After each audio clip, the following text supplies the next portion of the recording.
Let's get ready to RPG! RPG! RPG! RPG! RPG! RPG! Hello, everyone, and welcome to Sunday. Welcome, everybody, to a Saturday late night stream. As someone so eloquently noted, getting in those streams for the Twitch affiliate status. And the answer is yes, I am. Also, remember, this is my job now, and I am trying to get the affiliate status locked in before the end of the month, because I think that's when they do it. I think they do it on the monthly. So if I can get 7 streams in before the end of the month, then I should be good for affiliate status, in theory. So this should be stream number 4. And then we're going to stream Monday morning at 4 a.m. with Vin. So this is going to be our first Australia, well, in like however many hours, 28 hours. We're going to do our first Australia, New Zealand stream, which is going to be evening for Asia and Oceania. It's going to be lunchtime for I seem quiet. Oh yeah, it's just because I'm on a different mic. Hold on a sec. There we go. It's going to be lunchtime for the Europeans, and then it's going to be evening for the Oceania. It's going to be 4 a.m. for the East Coasters, or like like midnight or something like that for the West Coast of the United States. But again, I'm trying to expand our horizons and see how we could do. And I will say, shout out to bored people all across this nation, or to the incredible support that we have over in Europe. We did a late night stream on Thursday. I wasn't able to do the regular stream Thursday. Now, of course, remember, like I said, all these bonus streams, the goal is still going to be to always do our Tuesday and Thursday stream, 7 p.m. Eastern, and, probably throw in the occasional bonus Sunday night stream. So, call it 2.5 streams a week. Standard, normal stuff.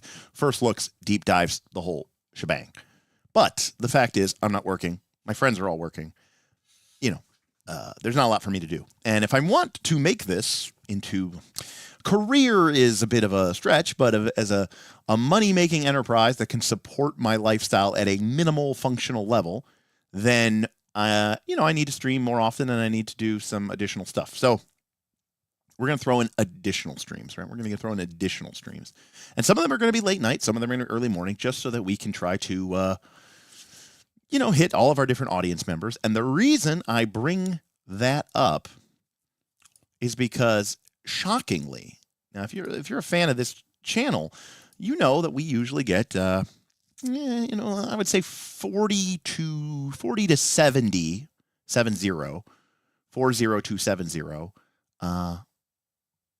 people watching our streams. However, Thursday night, Tim and I had the opportunity to go see the first game of the Monsters playoffs. Monsters are our local minor league hockey team that support the Columbus Blue Jackets, and we decided to go. So I didn't get online until pretty late, 11 o'clock, and we ended up talking about Pathfinder 2 dungeon design, and I was very, very surprised to see that we had a peak of 147 live viewers. That might be our, it's definitely in our top 10. It might be in our, it might be number 4. It might be like our 4th most popular live stream ever in terms of concurrent max peak viewers. I think the only ones that have done better than that is like when we did like Daggerheart, or that's just YouTube. That's just YouTube. This is only my stats from my YouTube. And even the average number of viewers was 100. Now, I don't know if that was just Europe coming out strong, because obviously by the time we started, it ramped up. I mean, the stream started at only about 25 people, which is what I expected it to be. And then it went to 50 and 70 and 80 and then 100 and then all the way to 147. It actually kept building as the day went on. Now, it could have been that, or it could have been the Pathfinder 2 in the title. So it's, I did a bad job there of A/B testing. But it was very surprising to see the support for that stream. So, pretty cool. Anyways, welcome everybody. So we just finished playing Torchbearer. We of course have two Torchbearer groups. They're playing in the same campaign world, but there's two different campaigns: the Saturday Night Crew and the Sunday Night Crew. They each play twice a month on alternating Saturdays and Sundays.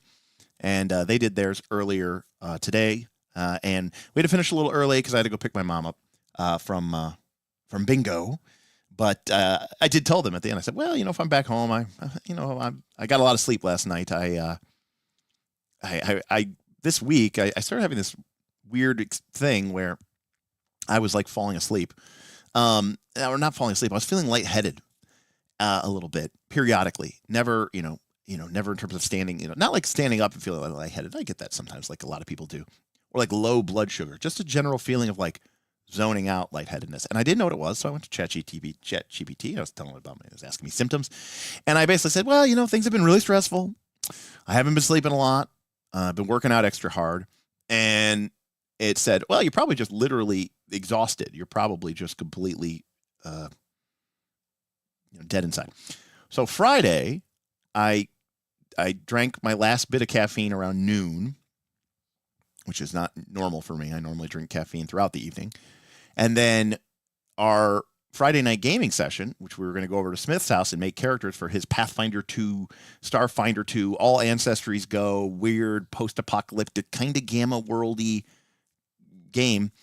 We ended up getting canceled because of a miscommunication that Bob wasn't going to be there.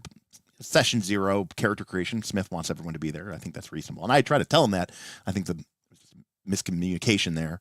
So we ended up canceling. And I was going to get online and talk to the guys. In fact, they ended up having a conversation in Discord about the campaign. But I fell asleep with no caffeine, and the game was canceled, and there was no magic going on at the local game shop. So I just went, and I fell asleep at 9 o'clock or something, real early. I think I was in bed at 8. I was like, I'll just sit in here and I'll read a little bit. And then I was zonked out. And I slept till 10 or 10:30 today. So what is that? 13 hours of sleep. So hopefully I was just feeling worn down, from the crazy stress, and just, my life's been kind of chaotic lately. And hopefully that one night's sleep kind of helped bring me back. So anyways, long story short, tonight we ran the Torchbearer game. We finished early so I could go pick up my mom. Picked up my mom, came home, and I was like, you know what? It's almost, it's midnight almost, but, I've only been up for 12 hours after sleeping for 13. I'll go live. I'll go live stream. So welcome, everybody. Elia says, sweet, more late night streams. Jack has a cigar and no bedtime. Sounds nice. Sounds nice. Just woke up, said Rula Cool. Great timing. Well, happy Sunday morning. Loving these late night streams. Well, thank you, Pumpkin. I always love to have Pumpkin in here. I miss Pumpkin. Pumpkin used to be one of the beating hearts of the KOLC Discord, and then he went and got a life, and things have never been the same. What's up, GM Scott? Good to see you. I did not sign up for any Origins games, GM Scott, but that's not unusual for me. So actually, I hopefully it'll be a very chill Origins. I'm hoping. Was last year chill? For some odd reason, last year wasn't, and I don't remember why. But it wasn't. Am I working on gaming stuff? Well, no, I'm streaming. Does that count? Wojo loves to see it. Fantastic. I did get the Twitch chat added. So, yeah, Twitch has been going great. We've got over 100 people on the Twitch follow. And again, the goal really with the Twitch is just to kind of position ourselves there if we want to do some more video game type streams, but also, hopefully, to encourage folks, if you are so inclined, once we get our affiliate status, if you have a Twitch Prime sub, which you do automatically, if you are an Amazon Prime member, and you're not currently using your Amazon Twitch Prime sub, which you get for free, and if you have a Twitch account, to go ahead and maybe consider blessing us with it. I'd really appreciate the support there. So. Sunhawk says, "Thank God I was bored." Let's see. Ooh, nice. Tennis balls arrived today. Like I said, I got my racket. I bought a new racket. My original racket burned up in the fire. Literally melted. That one was completely destroyed. Rule Cool believes it was the clickbait title. I mean, it wasn't. I mean, all right, it was like type A clickbait. We really did the title said "Can PF2 Dungeon," and that was literally the whole point of it. Yeah, so Hodop was a new member. We've had a couple of we have a little bit of turnover in our Saturday crew of Torchbearer. The Sunday crew is still going strong, but we've had a little bit of turnover in the Saturday crew. We've had 2 people leave of the 5, and now we've had 1 new person and then another new person enter. And today, Hodop entered with Aaron, the human theurge. And apparently they enjoyed it. I got to say, as far as introductory sessions go, I have never felt more awesome. Well, that is awesome, King Hodop. It is a different type of game. There's no doubt about it, but I'm glad you enjoyed it. And it was a short and an abbreviated one. It's a lot to, it's kind of jumping into the deep end. I'm glad that you enjoyed the home experience. As someone with young kids, 13 hours of sleep is literally a dream for me. Yes, I'm well aware of that, and I definitely appreciate it. And, historically, I would always get pretty good sleep. Not 13 hours of sleep, but I was probably getting 8 to 9 hours every night when I was working, because I work from home and I don't have kids. But things have been more stressful lately with the job loss and the dad loss, and we've had the foster dogs, and so there's just been a lot of extra work. And then with me losing my job and really trying to stay focused, I've been streaming a lot more and trying to go to the gym and try to stay really active, to really try to be, try to not just sink into a funk or a depression. And so I just think I overdid it, I think. So, we'll figure it out. We'll right size it. Dr. Steve, if you need to go to bed, my friend.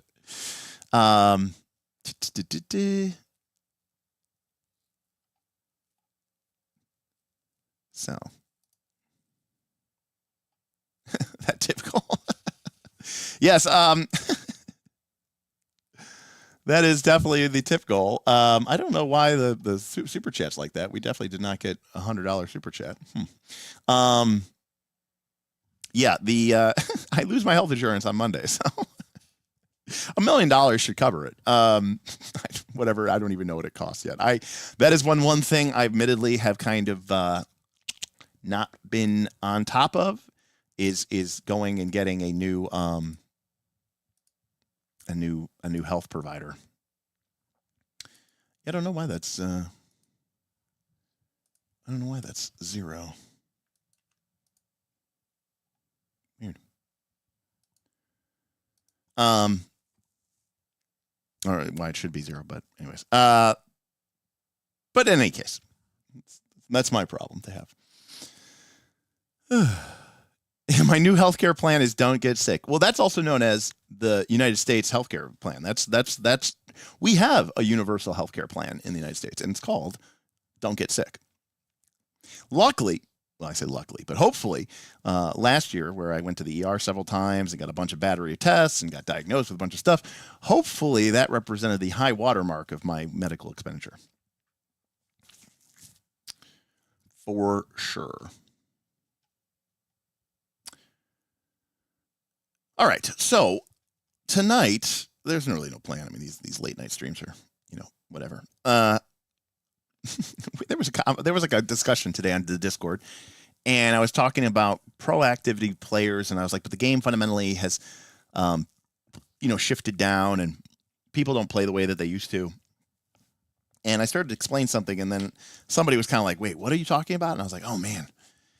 There's a fundamental miscommunication about how D&D was played, and so I figured. Now I can't speak for every D&D player ever, but this is how we played. So I thought I would just probably bust out the whiteboard and maybe just talk a little bit about how I as a player, or when I say my group, I mean some members of the Knights that people like Smith, but also people like Tim and my buddy Rich, who shows up in the stream sometimes, our buddy Dan and Larry. So we always, this was my group that I played with in high school or through high school, college, you know, our first apartments, you know, our first jobs, 20s, you know, this is the group of guys I was playing with before everybody got married and everybody had kids, and the group I was playing, you know, 2 or 3 times a week for, we'd play for 6 or 7 or 8 hours, you know, this massive group, you know.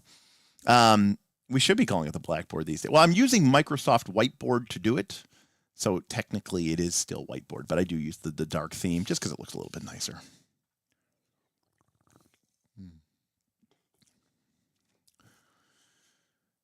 Anyways, so it's more of a casual interpretation, not an interpretation. It's more of a casual conversation about how we used to approach dungeons and how that might be very different from what you are used to, or think that, or how you have handled it, or maybe you've never even handled that in the past. So, yeah.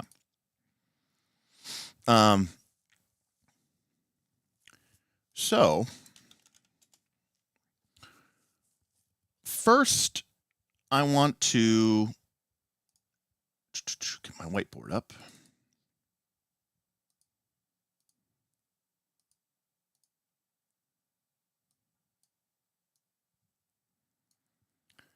And get the whiteboard up. Actually, you know what? Let's do a poll real quick first. Let me update this here.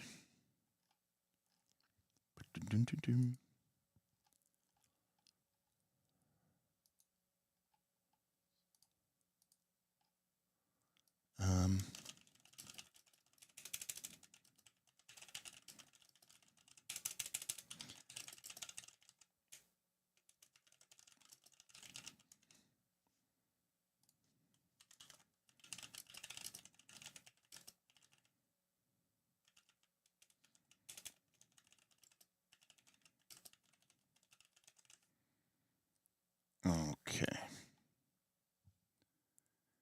So, what is your experience with playing in actual dungeons? Now, go ahead and hit in chat 1, 2, 3, 4, or 5, and that'll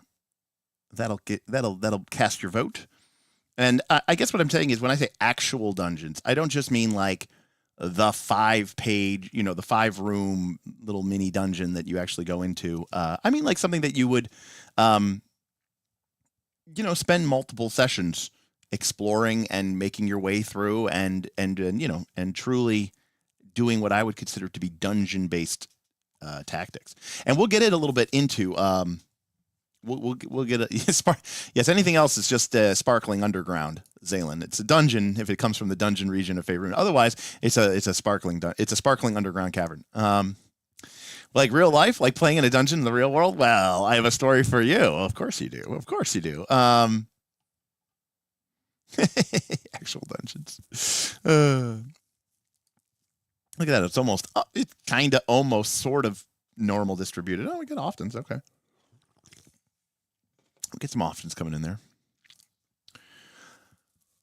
Now, the reason why I asked that is because I'm curious how much this is going to. I would say Abomination Vaults definitely counts. I mean, I don't think Abomination Vaults is a mega dungeon personally, but it's definitely a dungeon, and it definitely has dungeon components and features, and there's a lot of elements of Abomination Vaults that I think are actually just top tier, design wise, gameplay wise. I think they're fantastic. I think level 1's okay, but I think level 2 and level 3 of the first module are some of the coolest dungeon levels in any module ever. I think they're wonderfully designed, lots of stuff to do, a lot of cool interactions, cool map dynamics. I really liked levels 2 and 3. On the second module, I loved the central stair theme. I loved level 5. I would have loved level 6, but not for the stupid tavern. And, and level 7 was interesting. I don't know that I loved it, but it was interesting. But yeah, it is. All right.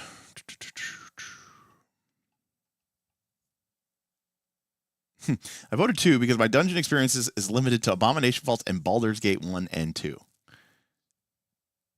Dang.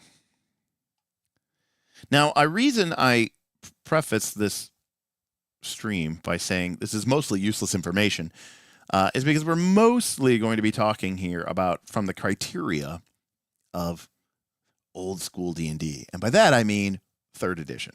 Now, a lot of this technically would apply to 1st edition and 2nd edition D&D as well. Now, some of this starts to change a bit as you move into newer versions of the game. Certainly 4th edition. But 5th edition to a certain extent as well. So let's go ahead and find where we want to put this. There we go. There she is. I'm going to close the poll here. So first, and I don't, again, there's no real rhyme or reason to why or how we're doing this. But first, I kind of want to talk about so this is kind of like the strategy and tactics that were kind of pretty commonplace amongst my group of players, or even me as a player when I did play, especially during the 3rd edition era, because that is when, I still consider in many ways 3rd edition to be sort of my edition, because it's when I played the most, and it's definitely why is that all messed up? Hold on a sec. My Wacom tablet is being weird.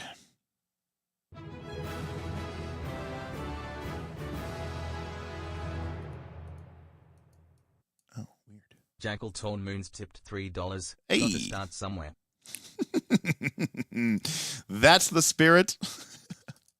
I really appreciate that. That is amazing. Thank you so much. Got to start somewhere. Now, yes, I mean, I understand that most people associate 3E with Codzilla, and we'll break this down. I mean, we'll try to get as detailed as we can about. I'm not going to try to undersell the Codzilla. The Codzilla was definitely a thing, but yeah, there was a method to the madness. Okay, so I'm going to kind of break this down into sort of 3 tiers, I guess. And again, I don't know how structured this is going to be. It's late night and we're just kind of rambling here. But there's this idea of what I'm going to call like low level, right? And you know what? Rather than even think about this in terms of levels, honestly, if I'm being honest here, okay? I'm going to talk about this in terms of spell levels, all right? So this is the kind of the tiers in terms of spell levels, or ranks, as the term may be used now. So low is when you have access to 1st and 2nd tier spells. Mid is when you have access to, I'll say, 3rd and 4th tier. High is when you have access to 5th and 6th tier. And then, what are we even doing here? Is like 7th plus. I'm not saying that you can't have dungeons once your characters have 7th level spells, but you kind of can't have dungeons when you have some characters that are that powerful, and rightfully so. I cannot stress this enough. This is a tangent on top of a tangent on top of a late night rant, but there's a reason why the original game of Dungeons and Dragons went to now this is not actual, this is a trick question, but I want to ask, we've talked about this before on the channel. What was the original ending level of AD&D, right? What's going on? We're losing it.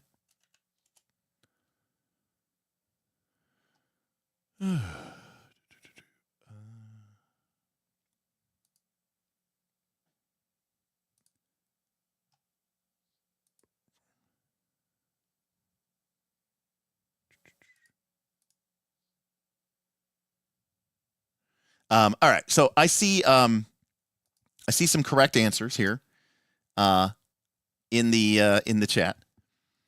So the answer is that D&D kind of originally basically went to 9th level. In the original version of the game, and by this I mean like original D&D, but also certainly AD&D First Edition and AD&D Second Edition, your character, after 9th level, you stopped gaining hit dice, right? You no longer rolled a D10 hit points per level, or a D8 or a D6 or D4. You stopped gaining hit points. You gained what was called name level. So a fighter finally became known as a fighter. A mage finally became known as a mage. Your character gained land and followers. But also, around this level of the game, you got access to spells that just fundamentally shit on the premise of the entire point of the game up into that point, which was Dungeons and Dragons. Spells like Raise Dead. Raise Dead is kind of like a capstone ability. And if we want to be, let's extend the window. Let's extend the window to like 9th through 11th level, right? So we're talking about 5th and 6th level spells. Raise Dead, Teleport, Heal, and I saw it mentioned in chat, Pass Wall. I mean, if there was ever a spell that just kind of like shits on, dungeons, then it's Pass Wall. Right? I mean, that spell literally just makes the whole point of the exercise of going into a dungeon essentially pointless, because you just, hey, there's a dungeon, cool, I beat it, and you're like, oh, yep, you do, that was pretty cool. Okay, next, I guess. So my thing is yelling at me that the battery's low, but it should be fine. But yeah. So a lot of these spells kick in at, character level 9, character level 8, or character level 9, character level 11. And the idea is because it's supposed to be like, look, your whole life, you've been playing this game, and all of these things have been a challenge. And now we're here to say, they're not quite as much of a challenge. And if you look at the progression of spells in D&D, they are, it's basically a progression of spells that just make the fundamental challenges of the game less and less and less and less of a challenge. It starts off, you're like, oh, we've talked about this before. Like, oh, light's an issue, and food's an issue, and HP is an issue, and disease is an issue, and, travel is an issue, and disease and poison are an issue, and death is an issue. And as you go through the course of the game, right, like it's like, oh, now I have continual light. So, I gained, light's a problem, and then now it's not a problem. Hey, food's a problem, and then I get create food and water, and it's not a problem. Hey, HP's a problem, and now I have access to heal spells that heal you to full. Hey, travel was a problem, and now I have access to teleport and all this other stuff. Hey, death was a problem, but now I have access to Raise Dead. So again, it's kind of, the whole game was an exercise in making the dungeon parts of the game progressively more and more and more irrelevant. And that's to be expected, because they wanted you to kind of be like, cool, we beat that part. Like when you beat the game, and then it like lets you keep playing with all of your cool new toys, just so you can kind of see like, the stuff about that. Yeah. I mean, Lollipop, encumbrance. I mean, by the time you get to this point of the game, you probably do have a portable hole, or a bag of holding, or a Heward's handy haversack. And the whole idea of encumbrance, at some point, it stops becoming an issue, because, a person has a bag of holding, 2 people have a bag of holding, whatever. And that's okay, because that's what makes you feel like you're becoming more powerful, that you're actually beating the challenges of the game. And in doing so, you really are changing the play experience, to the point where when you reached 9th level, you were kind of like, oh, yeah, we're done with dungeons, because we have so many spells and abilities and stuff that make the whole process kind of, quite frankly, pointless. And so now we're ready to try, something new, a second career, an encore. Anyways, this was not the point of this stream. So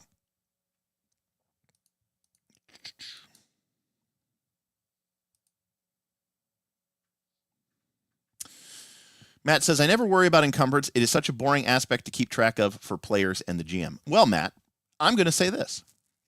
I agree with you. If it doesn't matter. If encumbrance doesn't matter in your game, then you shouldn't track it.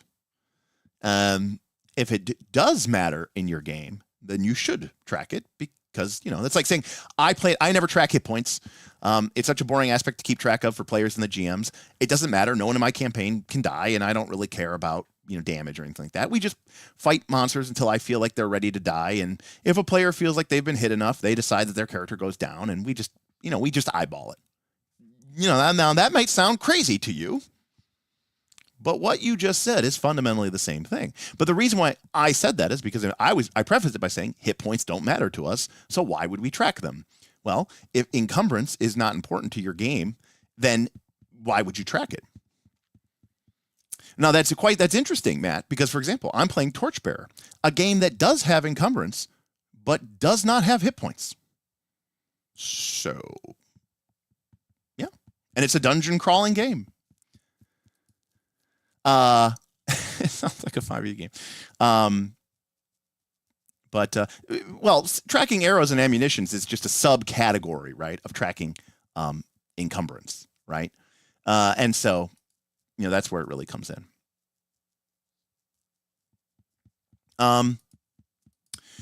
Matt, I mean,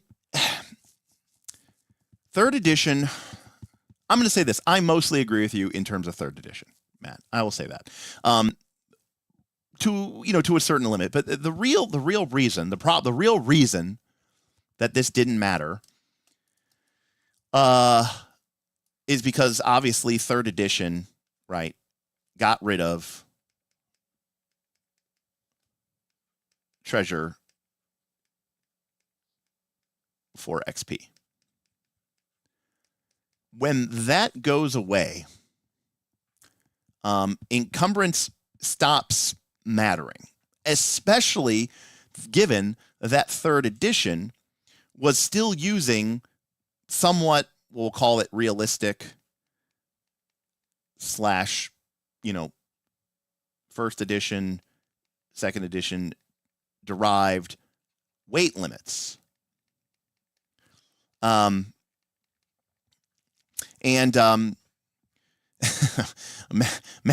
trying to pull me Matt's trying to pull me onto so many different tangents. Treasure for XP was not dumb. Treasure for XP. Do you like milestone experience, Matt? Do you like giving players experience points for accomplishing goals? Then you are doing the same thing functionally that Treasure for XP was. Treasure for XP is just milestone experience. It's just a way of saying, oh, there you go. You love milestone. Perfect. Then you love Treasure for XP.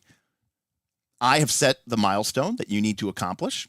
Go and do it. It doesn't have to do with killing monsters. It has to do with accomplishing your character's goals.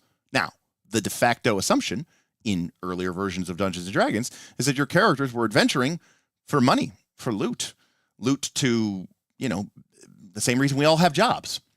And so in that respect, you were rewarding them with a form of milestone-based experience. Instead of awarding them for fighting monsters, you are rewarding them for accomplishing their goals.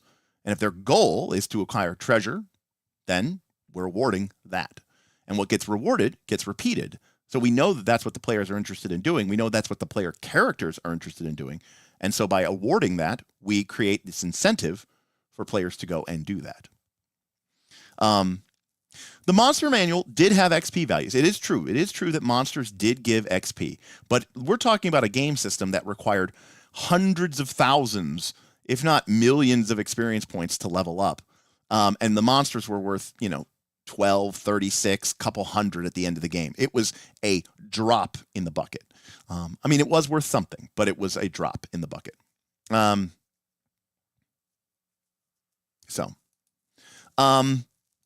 that is a very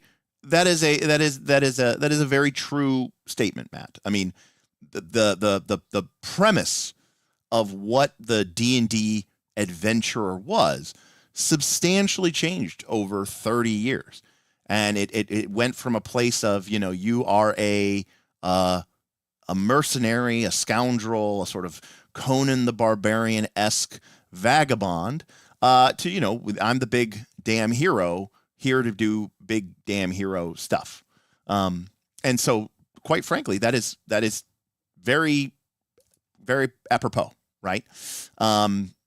So the whole nature of the game really changed. Adventuring, your class, was very much in the old days of D&D, very much treated as, it's like your job. And instead of going and getting a safe job, it's almost like you were a professional poker player, would be, like what we would call now, right? You live dangerously, there's a chance for obscene wealth, but it has no consistency. You could be broke or dead, in any day. So, we look at that as sort of like half job, half adventurer, right? This person lives this crazy life.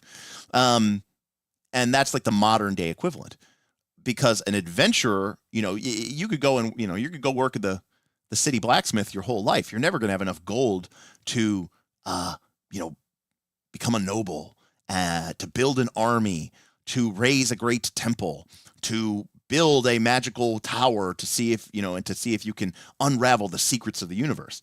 All of that's going to take, tons of treasure and tons of gold, and you're never going to be able to do that working a 9 to 5. So you become an adventurer, or maybe you're a destitute person, hunted, banished, exiled. You have nowhere else to go. And either way, life has sort of led you to this this place where, at the end of the day, you need to earn the things. No, I mean, this is conversations I'm happy to do. Because I understand it. If you have a style of play which is very opposed to this, I'm with it. Now, what I will argue is that a lot of versions of D&D, including probably 5th edition, are stupid to play that kind of game, because D&D in its core DNA is still based around going into dungeons and finding treasure. Now, unfortunately, they got rid of getting experience for treasure, and they replaced it in 3rd edition with fighting monsters. That was a huge problem, because then monsters became, you wanted to kill monsters. Now then people, which is fine, but then people moved away from that because they said, I don't want to reward fighting monsters. I want to reward experience points. Now, what Matt does that's smart is he ties it to specific goals that he and his players set. I don't actually have a problem with that. What I do have a problem is when the GM just arbitrarily decides to award a level. I think the players should be very clear in what things that they need to go do in order to achieve progression within your game system. But anyways, that was a whole thing. That was a whole thing of tangent. All right. So, let us break down the low level dungeon. So some of this has to do, I don't even know where to start. All right, so let's start with this fundamental problem. Let's start with the conversation that really started this. All right, and we'll use an extremely basic setup here. Okay, so you're going to have, we have a stairway. Here, I'll get a little compass rose here.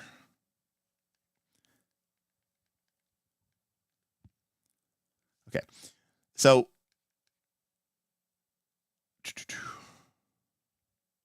all right, now Matt must be purposely trying to get us to go off on tangents. So we've got a stairway. I actually don't like that stairway. Alt X, didn't I hit Alt X? Okay, there we go. And that's Alt S1, right? Alt W1, I thought it was Alt S1. Okay. So we have a stairway coming up north, and it enters into a room.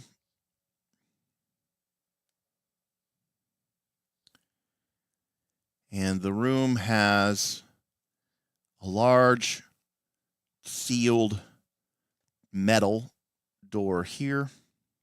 This is a very basic, premise here that I'm doing here. And here and here. Oh, what is dragging on my computer?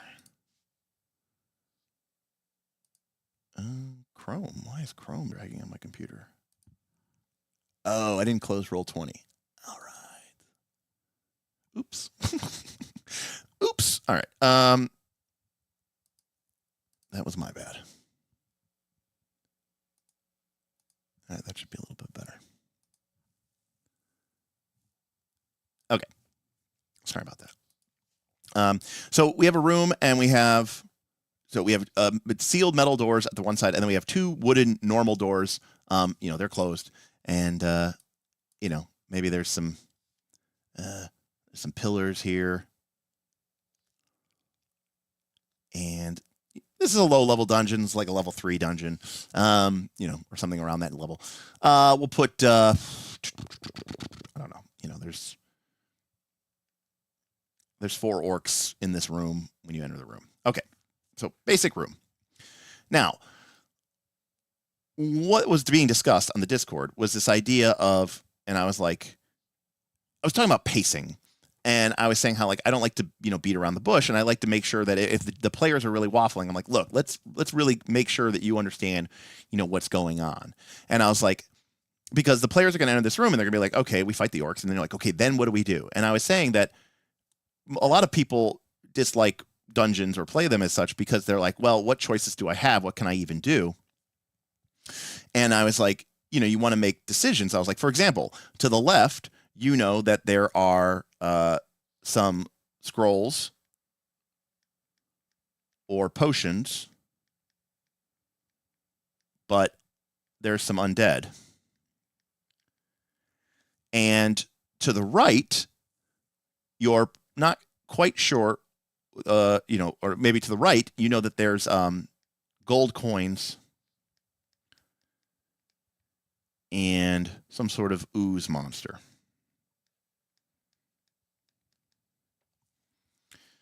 And the question was, which was like, how would you, as a GM, like, well, how as a player, how would I possibly know that? And it's like, as a GM, how can you? Because people always talk about like I always say a choice isn't a choice unless you unless you can make informed decisions, right? You have to have the ability to make a choice, and you have to have that choice has to be knowledgeable. You have to be aware of the consequences of that choice. And people are like, I don't understand. Like, how do you, as a GM, how do you design a dungeon? Like, what is there? Some sort of like symbol or something written on this door, or is there? And I said, oh my God, no, none of that. And I realized that I was like, oh, I don't, do people not like use the tools and things that were available to them in order to play these games? So I thought I would just kind of briefly discuss some of the ways that my group, and by that I mean me as a player and me as a GM, approached these games throughout the course of our time playing. So the first, and probably one of the most important ones that we would use. So I'm going to kind of talk about this from the perspective of magic, from classes, from the whole, shebang. But one of the biggest ways is divination. D&D has a list of spells starting from the very beginning of the game that provide additional information to you about the things that you are going to be fighting. But not just that, they also give you information about where things are, what to do with them, and to what you should be prepared for. And those divination spells get more and more powerful as the creatures that you are going to fight become more and more powerful. So the first thing that my group of players would often do is, if it was their first time, and this, there's obviously a lot of leeway to this, but if it was your first time going into a dungeon, this is also one of the reasons why, yes, clerics and druids and wizards were kind of goats, because they were prepared casters. And that meant that they could change their spells on a day-to-day basis. Whereas a sorcerer could not. A sorcerer had the spells that they had. And that means that the sorcerer had to take spells that were useful, spammably, which tended to be combat spells.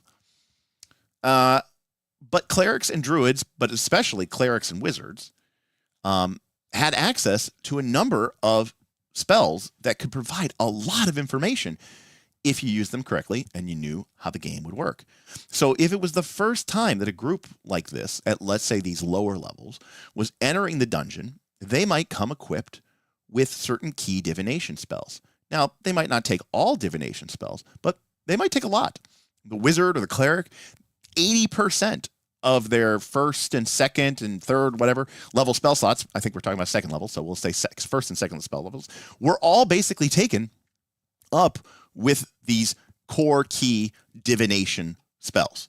So to that end, let's take a look at them, okay? What's the best way to look at these?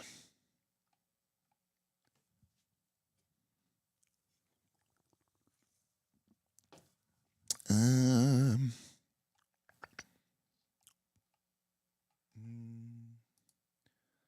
don't think the SRD is going to be the best way to look at them, is it?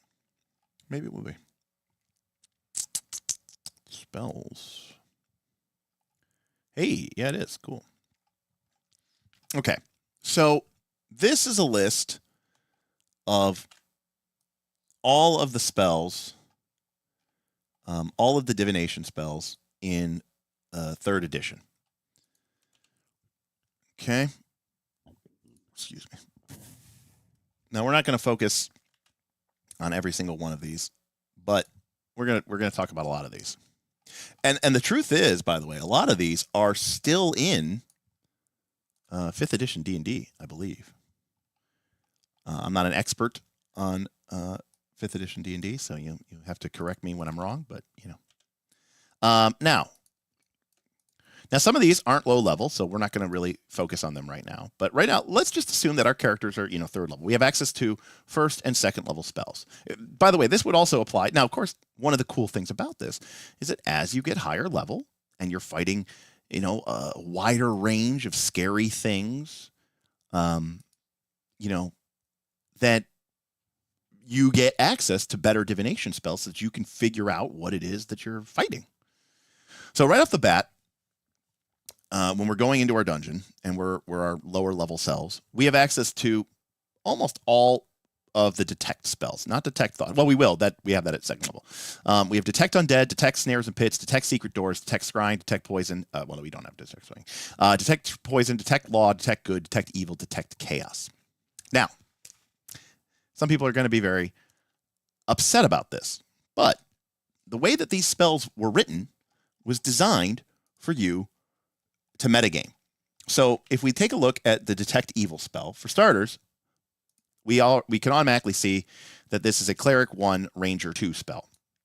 Now, this is cool. Rangers can eventually get this. By the time the ranger gets it, it's not as cool as they could. But obviously, this is really, really great for the cleric. But the really important thing here, and I cannot stress this enough, more so than smiting, the reason that paladins were so powerful to us, well, the saving throw bonuses was really nice. But they had this spell, Detect Evil, at will.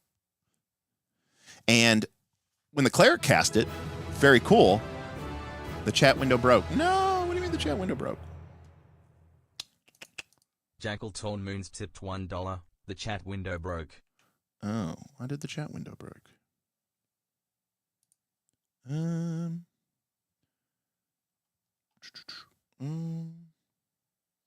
Interesting. I don't know why the chat window broke. Oh, it broke for me too. Interesting. Yeah. There's no point pinging me, by the way, Beowulf. I did see that now. But because I mute that during streams.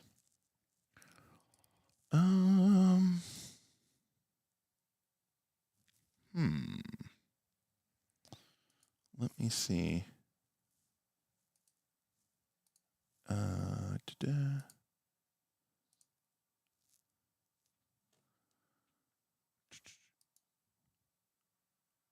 Okay.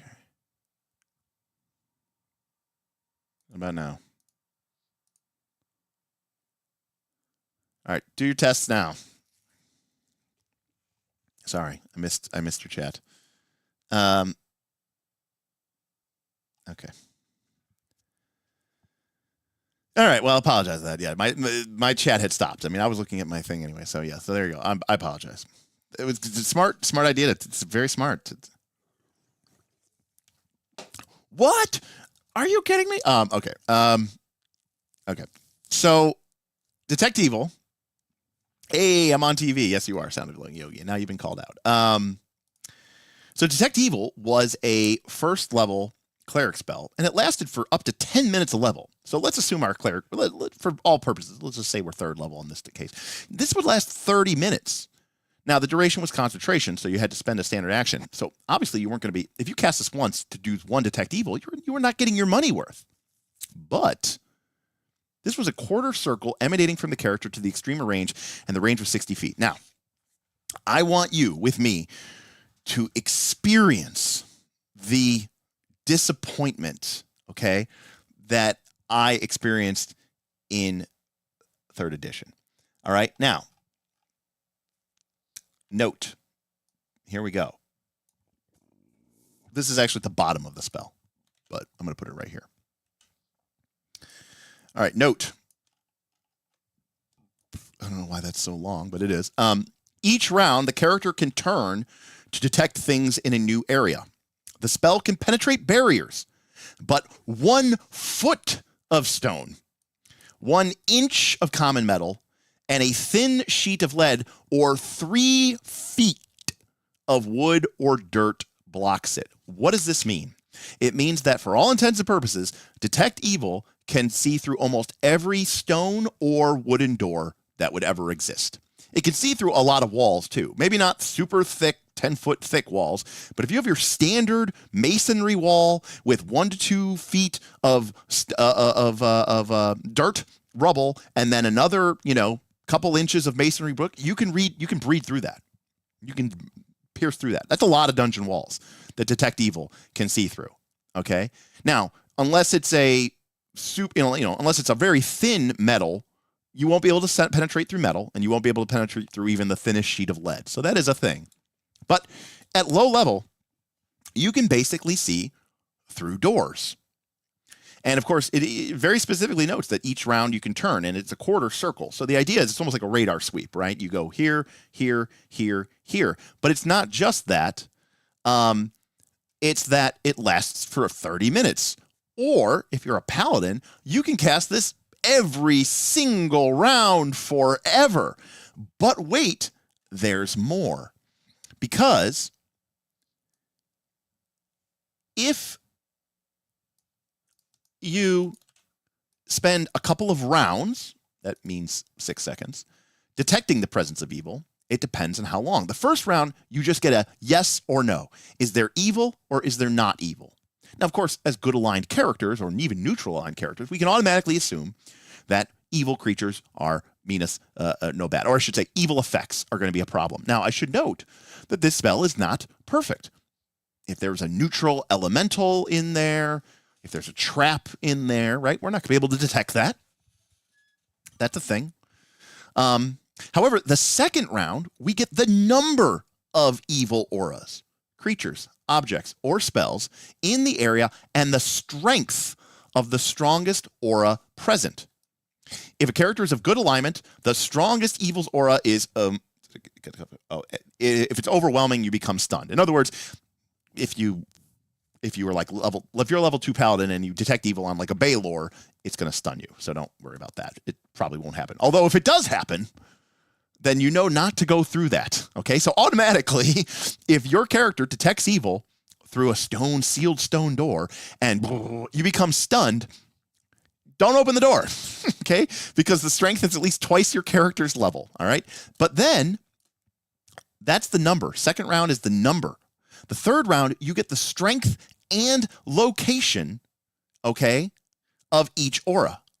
If the aura is outside your character's line of sight, which it would be because it's behind a door, then you discern its direction, but not its exact location. So that means you kind of know, is it straight ahead? Is it off to the left? Is it off to the right? But you don't know exactly where it is. But let's be clear here. You still know the number of each evil aura in the room beyond you. And that part's the key because you also get the strength. And the strength is a comparative. This is 3rd edition D&D for you, okay? So it is what it is, okay? An aura's evil power and strength depend on the type of creature or object that you are detecting and its hit dice or caster level. Now, this here is the evil power rating level. Now, this may seem crazy, but if you played 3rd edition D&D the way we played 3rd edition D&D, we could use this along with our knowledge of the game to make a good assessment of what was beyond the room in question. Okay? Because if a creature and let's assume for a moment that we're playing 3rd edition. We are playing in a dungeon. So there's some basis for believing or understanding that creatures are going to be of relative strength and relative ability, right? It's unlikely that we're going to open the door here and find a CR 18 creature. That just doesn't seem possible, okay? But if we take the creatures, if it's just an evil creature, like let's say an orc or a hobgoblin, right? We're going to take their hit dice and divide them by 5. And if we get 1 or less, we are going to get a faint aura.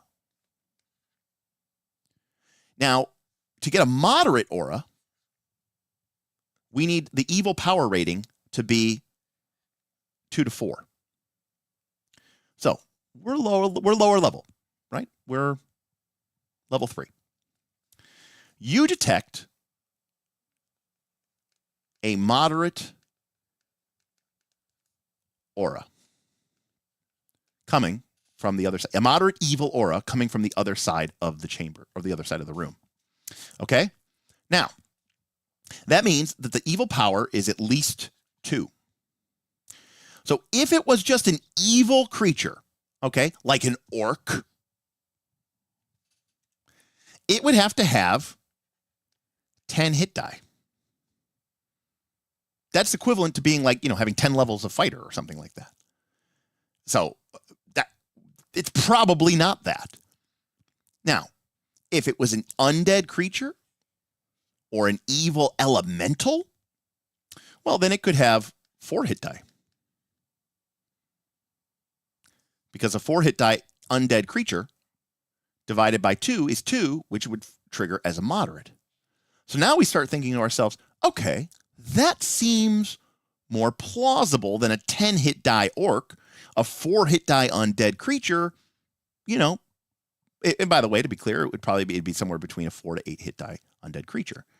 So then we start thinking about it and we're like, okay, what undead creatures are in that power range and how likely it is that we could fight them? Now, it could also potentially just be a straight up evil outsider. So we start to be able to sort of discern just from this one spell what it could possibly be. For example, if we were, again, levels 1 to 3, and we found a strong aura, a singular strong aura, well, that means it's got to be an evil power rating of 5, at least. That would be a 25 hit die evil creature, aka like a 25 hit die evil orc. That's a 25th level character. Not going to happen. If it was an undead creature or an evil elemental creature, in order to have a rating of 5, it would have to have at least 10 hit dice. Again, we're low level. That's probably not going to be the case. But if it's an evil outsider, like a demon or a devil, well, it might only have 5 hit dice or 6 hit dice. That seems more reasonable. A CR3, a CR4 demon or devil, like a bearded devil. A bearded devil might have 6 or 7 hit dice. So maybe there's a bearded devil in there. And we could start to sort of, or at least some sort of undead, outsider. Now, Keith says, sounds like meta to me. Keith, this is the description of the spell in the book of the player's handbook. This isn't some bullshit thing that somebody on Reddit made. This is what the spell says in the book of the player's handbook. This is the description you get of the player. So you say it's meta. I mean, it's meta the same way Fireball does D6s of damage. I mean, the way that you are supposed to take this information is to then calculate what it could possibly be. If I detect a strong aura, it is either a weak evil outsider, a strong evil undead or elemental creature, or it's an extremely strong level 25 warlord orc. And then from there, we use our logic and reasoning. Now, if you had heard rumors that this dungeon randomly had a 25th level orc hanging on it, you might want to incorporate that into your Bayesian inference. But I personally am much more, okay with kind of making some base assumptions. So in any case, we also get the number of auras. So what that means is if we go back to our map, where the hell our map is, and our detect evil, ping, ping, ping, ping, gets 4 pings of a moderate aura, I, as Derek, am pretty confident that those are, 2 to 3, 4 hit die undead. So those are probably like 4 ghouls, or maybe like 4 large zombies, right? I feel pretty confident that those are undead. Because if they're not undead, they're really super powerful humanoids. And that doesn't seem right. Now, we can also, begin to add some additional information here. And we'll get to this in a second. I'm just focusing right now on divination magic, but there's a skill component to this as well. So anyways, that's just detect evil. And a single cleric with a single detect evil spell is going to be able to detect evil through this door, through this door, through this door. And potentially, depending on how thick these walls are, they might even be able to detect evil through these walls. But let's just say, for sake purposes, that only the doors, and that depends on how thick these stone doors are, but let's say that they're not a foot thick.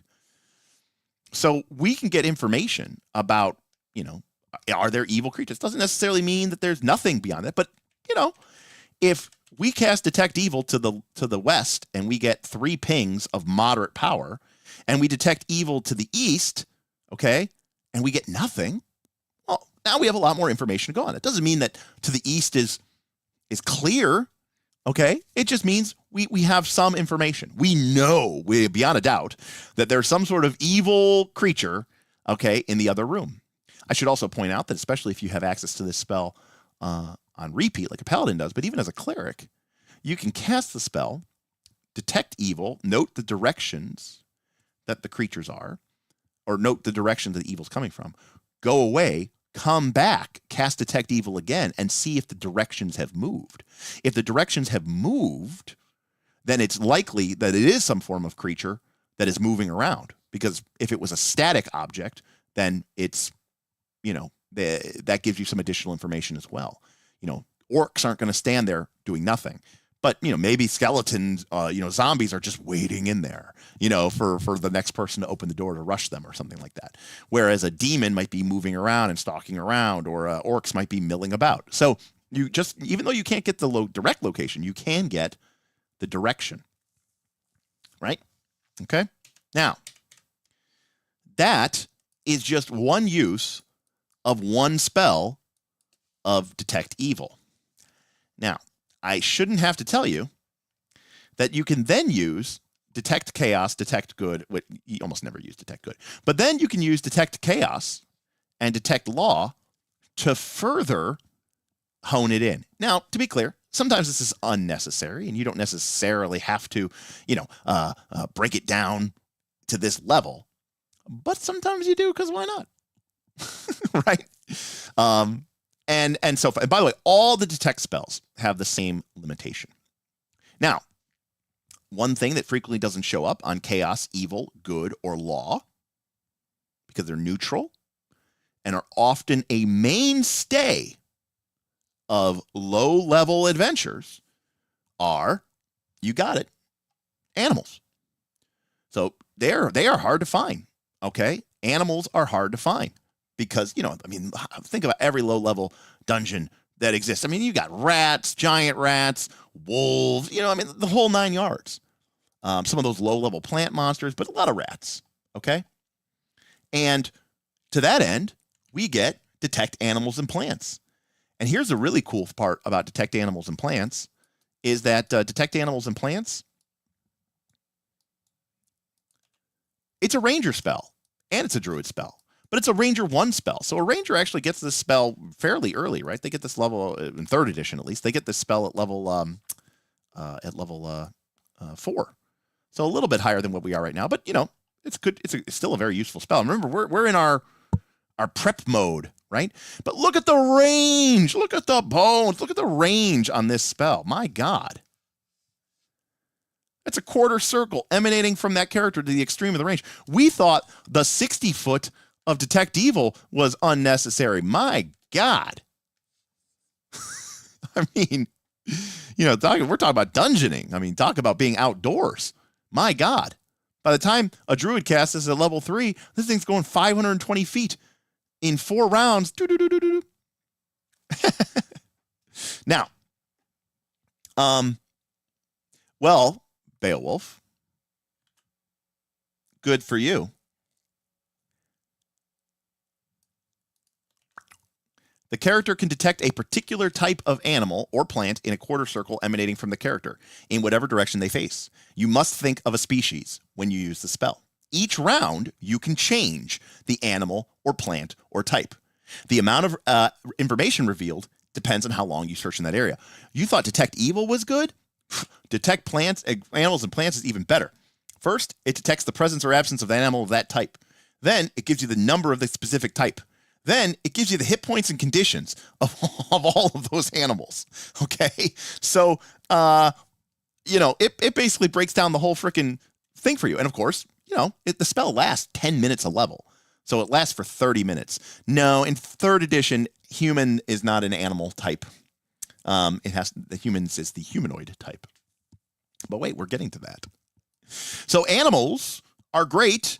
And they're easy to find. So detect animals or plant OP needs in-cap trade. So needless to say, now, your group may not have a druid, and your group may not have a ranger, so this spell may not be available to you, may not be in your repertoire. But this is one of the reasons why it was cool to have different characters join the party and have different abilities. What's up, Whipple?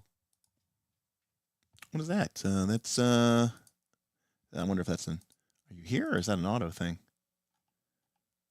Weird. It shows up as a super chat, but it comes in as a member? Weird. Well, thanks, Whipple. I don't know if you meant to say something, but for some odd reason, it came in as a super chat, but it showed up here as a member. Well, thank you, buddy.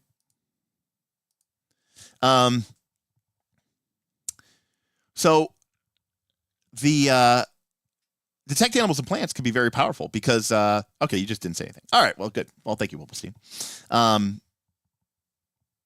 Just joining up. All right, sick. Thank you.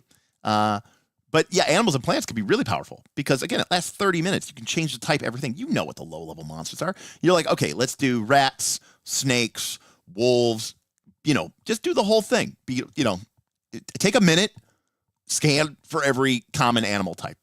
I mean, if you want to be really fastidious, you can sit there and really break it down. But for the most part, you're going to be able to get everything that you need after just a few minutes. And again, very powerful. And these are the easiest and lowest level, you know, things in the game. These are the, you know, these are the detect spells. Oh my God. Well, let me select this. There we go. I wonder why it zooms in. Okay, so I'm not going to go through every single thing, but you know, we also have detect. We also have detect secret doors. Isn't as good as you think it is, but in a pinch it can be useful. But really, you want a rogue. But detect snares and pits. Again, classic, really useful low level spell.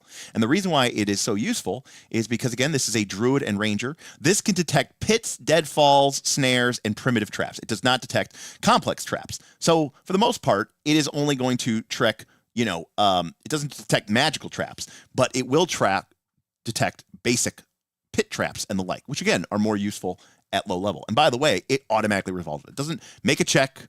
It doesn't, you know, it doesn't like, oh, it gives you a bonus. It just detects it automatically. And the reason why I said this, we've become a little bit spoiled, or sorry, we're a little bit, you know, things have been kind of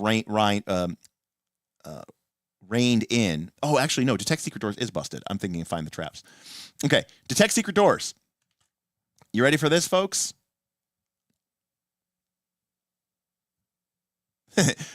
Again, I don't know if you've ever actually read your player's handbook. You know, it's like, have you ever read your Bible? Now, there's a reason that people said, why do rogues exist? And I tend to agree with them. But, detect secret doors. This is a wizard spell and a bard spell, okay? Or the knowledge domain if you are a cleric with the knowledge domain, which can be pretty sick.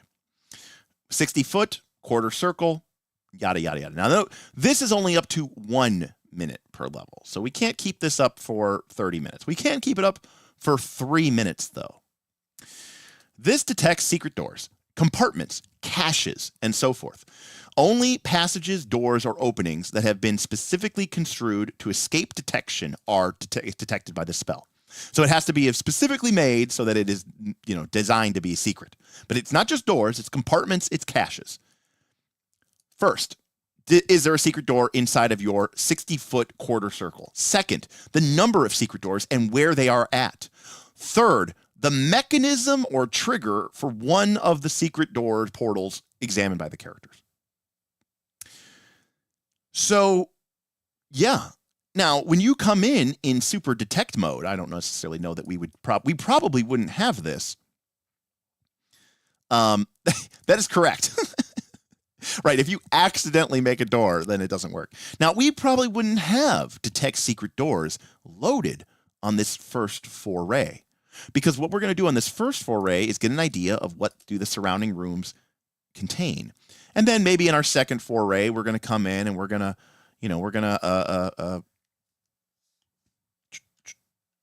come in and we're going to, do over here, and then we're going to go over here and maybe over here, and over here. And the third time we come in, we go, okay, we got to backtrack. We've cleared these rooms. Let's go in and scan everything for secret doors. Now, having access to a rogue or a character with a high search check is still nice, because, they work in a pinch. You don't have to have that thing prepared. You're probably not going to have that thing ready to go, but it's a nice scroll to have too. Anyways, that's detect secret doors.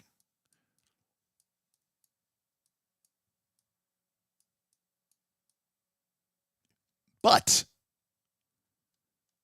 we are not getting out. Again, there's some higher level ones here, but we're about to get to the two that really take us in a new direction. Okay. Maybe the three. Well, there's like three, but we're still at low level, by the way. This is still the first couple levels of the game. And the first is detect thoughts. Now this, unlike the other detect spells, is a second level spell. So we do have to wait until our character is third level.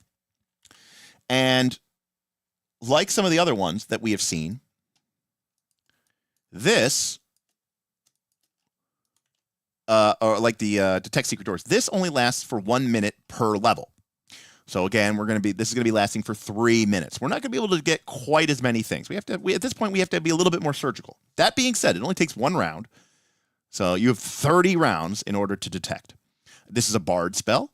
It's a sorcerer spell, wizard spell, and it's a knowledge domain. So you can start to see, well, knowledge domain cleric, actually pretty sweet. All right. The first thing is it detects surface thoughts. The amount of information revealed depends on how long you study.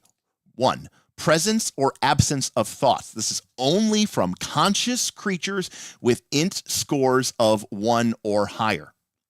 2, number of thinking minds and the mental strength of each. 3, surface thoughts of any mind in the area. If they make a will save, it prevents that. You can't read their thoughts, and the character must cast detect thoughts again if you want to have another chance. Creatures of animal intelligence, int 1 or 2, have simple instinctual thoughts the characters can pick up. Now, number 2, you get to know how many thinking minds and what is the mental strength of each. And then right there below it is this table. What is the int? So by casting detect thoughts, now we can actually determine what creatures are probably behind the door and what are they thinking. So, yep. Oh, we detected their thoughts. Okay. Yep. They're animals. Yep. They have the primitive instincts. They're like, we are hungry. We eat. I was like, okay, we know what's going on. We know what the deal is. On the other hand, if you get 4 or 5 minds of low intelligence, and they're like, oh, Gorgash is going to smash you with my axe. And I can't even tell you how many times in the history of me GMing or DMing, I've had to like make up what an orc is randomly thinking or what a hobgoblin is thinking. But this spell, combined with a little bit of, you know, clever ingenuity and problem solving and puzzle solving, can kind of almost start to piece together for you almost what almost any creature is. Now you'll notice something. This still would not capture an ooze. I don't think even oozes have intelligence. And detect evil wouldn't detect the ooze and all this other stuff. So now you start to see why oozes are so scary, because they kind of avoid a lot of these detections. All right. So detect thoughts is probably like the gold standard of detecting things. And it works extremely well. It has the same limitations as other things. It can go through 3 feet of, you know, dirt and wood. It can go through a foot of stone, an inch of metal, a thin sheet of lead blocks it. I mean, you could have an ooze that is evil. I did think that they made an ooze called the conflagration ooze that was evil, but that would really fuck people up because they detect something evil. They'd be like, "What is this thing? It can't possibly be an ooze."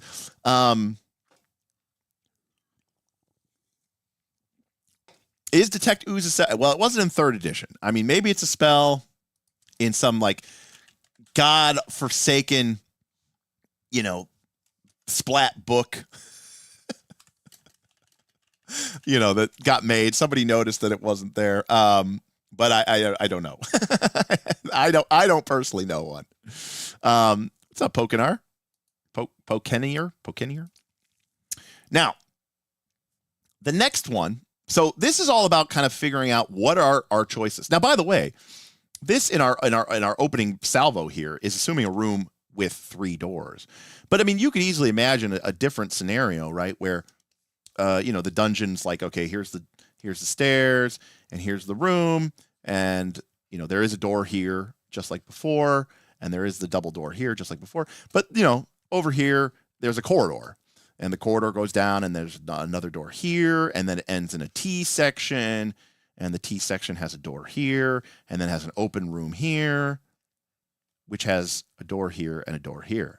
And now suddenly that initial area, you know, you're going to come in here. Oh, there's some orcs. We fight the orcs. You know, we're careful. We're still being a little bit surprised. Okay, door noted that. Okay, door. Oh, there's another monster. Maybe there's some monster here. We fight it. But now we've got 1, 2, 3, 4, 5, 6 doorways to go through. We can bust out our divination suite, and at least we can start to figure out information about what's behind these different doors. The location of them, the mapping of them kind of gives a suggestion. I mean, this seems like this is probably pretty closed off, right? To say nothing of the fact that, you know, this is advanced level. But if we detect, let's say we detect evil through this door, and we detect evil along this axis, well, if we think that this room might extend all the way over to here, then if we come over to here and we detect evil along this axis, then we know that the monster is actually right there in front of the door. Okay. Now, I understand that, you know, this is getting kind of crazy, but like this is us doing triangulation with our detect spells, okay? So this gets to give us a lot more information. And we can start preparing our characters, and we can start building our plan around what we're doing. Now, this gets to the next big whammy. I forgot I did all these little dots here. Okay, and this is the one that I'm sort of famous for, and you know, we kind of agreed to kind of ban it. Well, this didn't get banned, but the wombo combo got banned. Okay. Next is locate object. Okay. Locate object is a mere 2nd level bard and wizard spell. Okay. So bards and wizards are casting this at low level. They're casting this at level 3. Our cleric isn't going to get it until level 5, but that's okay. They get it earlier if they have the travel domain, but that's okay. This is, again, long range. with a circle centered on the character with a 400-foot plus 40-foot level per thing. So at level 3, when our wizard is casting this, it's 520-foot circle. Now, needless to say, this is larger than most sheets of graph paper, so you're pretty well set. Unlike the previous detect spell, this is not a detect spell, this is a locate spell. This spell is only blocked by lead. So this can go through any amount. This can go through any amount of stone and wood and night like. So here is what this spell does.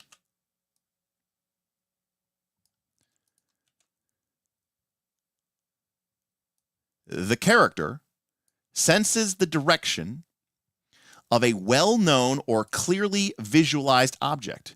This spell locates objects such as apparel, jewelry, furniture, tools, weapons, and even a ladder. The character can search for general items such as stairway, sword, jewel, in which case the character locates the nearest one of its type if one is within range. Attempting to find a very specific item, such as a specific piece of jewelry, requires a specific and accurate mental image. If the image is not close enough to the actual object, the spell fails. So, this spell breaks the whole game open. Because what you can do now is, number one, if you have a quest to find the MacGuffin, all right, in the dungeon, and they've given you enough information. Oh, it's a ring with ruby eyes and 2 snakes entwined around it, right? It's the symbol of my kingdom's heirage, right? That's enough, right? If you want to find a specific item, it requires a specific, accurate mental image. And most descriptions of people that are going to find, or maybe you found some ancient bit of lore about a powerful magical sword capable of summoning flames. Okay? Now, here's what we do. This indicates the direction of a well-known or clearly visualized object. So let's say that we're trying to find this sword of flame that is carved out of ruby, has rubies embedded in the hilt and is shaped like a phoenix.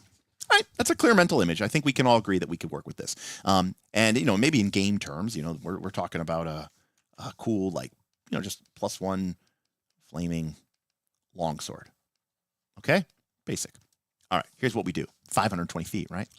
Now, this spell lasts 3 minutes. Long enough. We enter the dungeon here.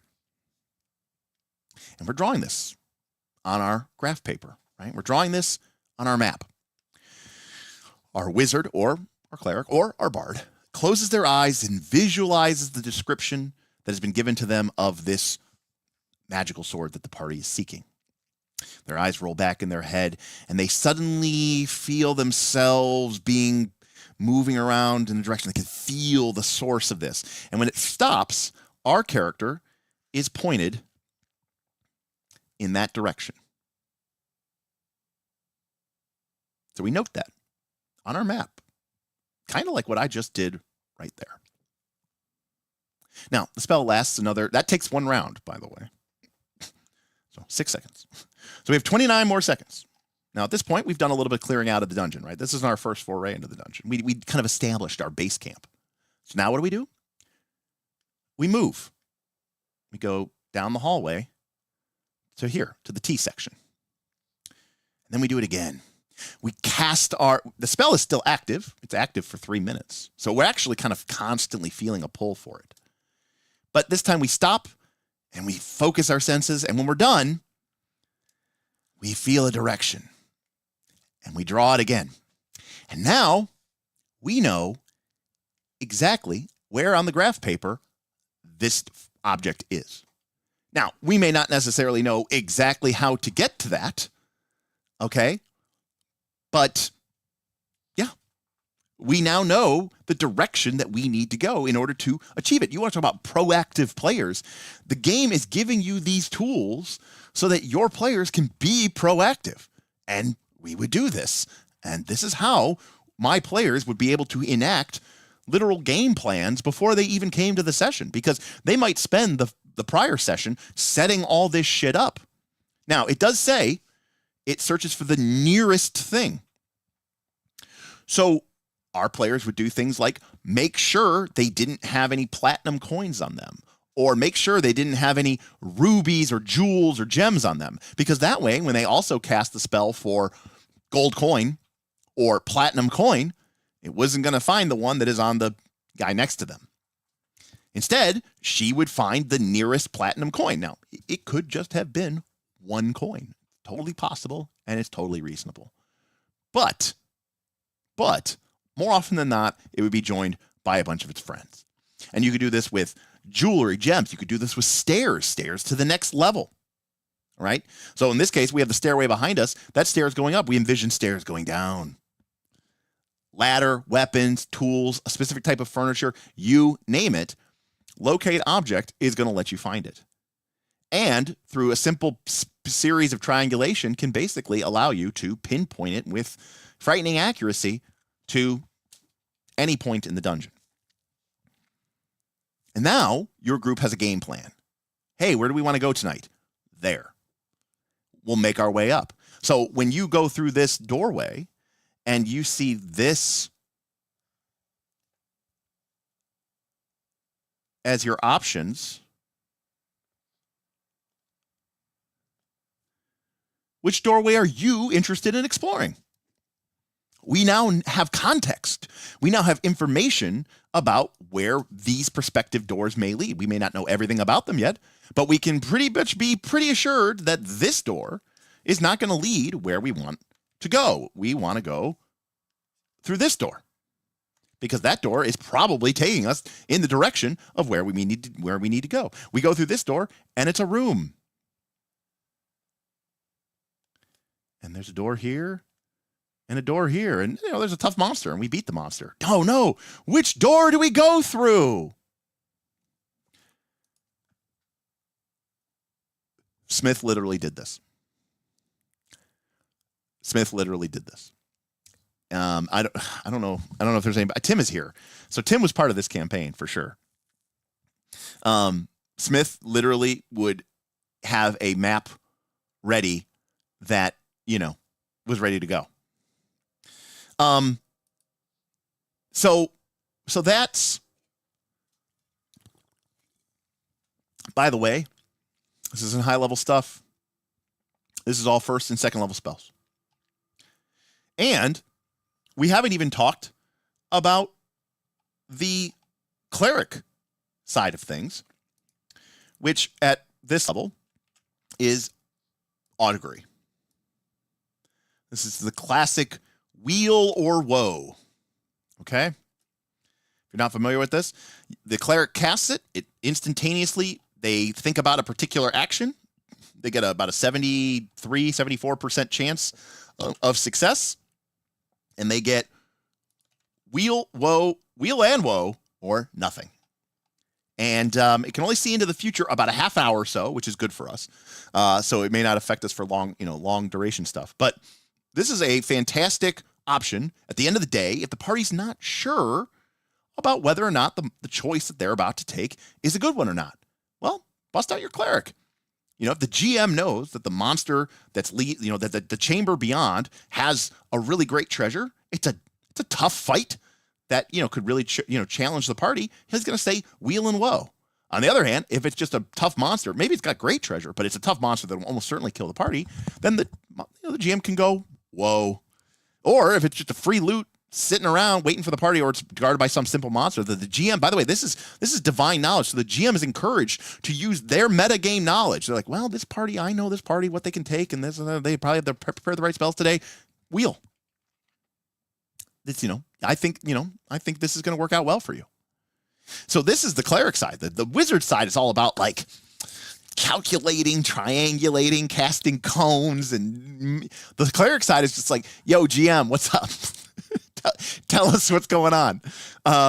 Is it a good idea or is it a bad idea? I mean, that's literally as close as augury gets to what hey, GM, do you think this is a good idea? Yes, no, or NA. It's not really going to be good or bad. It's just an empty room. So, clerics have this incredible ability to just kind of, to skip.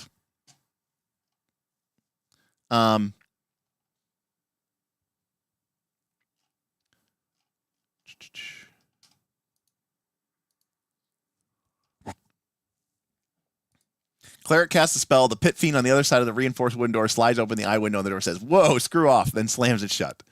Only if they're detecting scrying. And who has detect scrying up?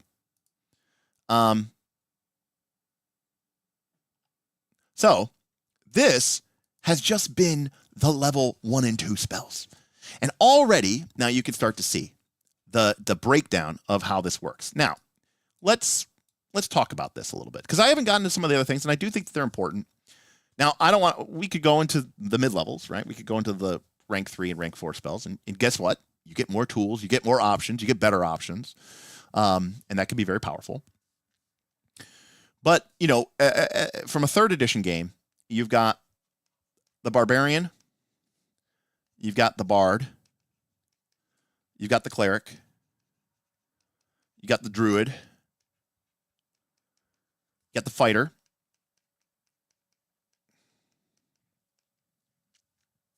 so it was a big skip here. You had the Monk. They're kind of in between. You've got the Ranger, the Rogue, the Paladin, and the Sorcerer. Is that all of them? 1, 2, 3, 4, 5, 6, 7, 8, 9, 10. No, I'm forgetting one. Which one do I always forget?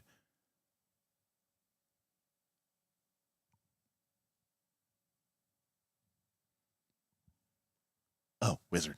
Thank you. Okay. So, obviously, what we've been mostly talking about here is these guys.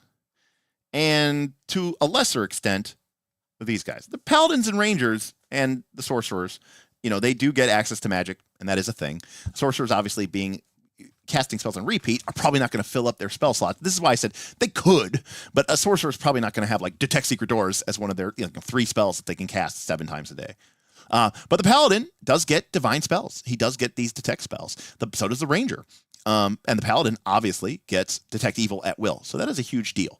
So the question then becomes, so what are the Barbarian, Fighter, and Monk and Rogue doing? Well, this is important.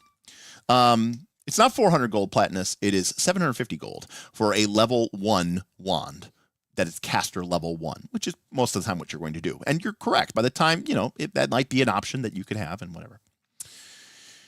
Monk and Rogue, we'll get to them in a second, but because they're part of my next favorite ploy. This is all low-level ploy. So that means levels 1, 2, 3, and 4, right? Character level. Levels 1 and 2 spells.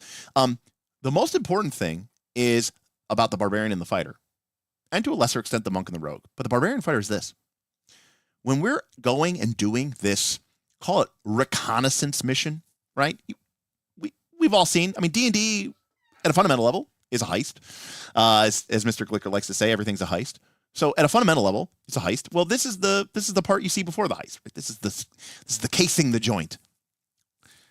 Well, when we're doing the casing the joint part, our bard, our druid, our cleric, our wizard, everybody is in divination mode. Their spell slots are full of detect law and augury and detect thoughts and locate object and detect evil and yada, yada, yada, yada. Okay? They don't have web, grease, magic missile, acid arrow, scorching ray. They don't have these spells in their slots. They are, for all intents and purposes, dead weight. They are at the lowest possible combat potential that they could be.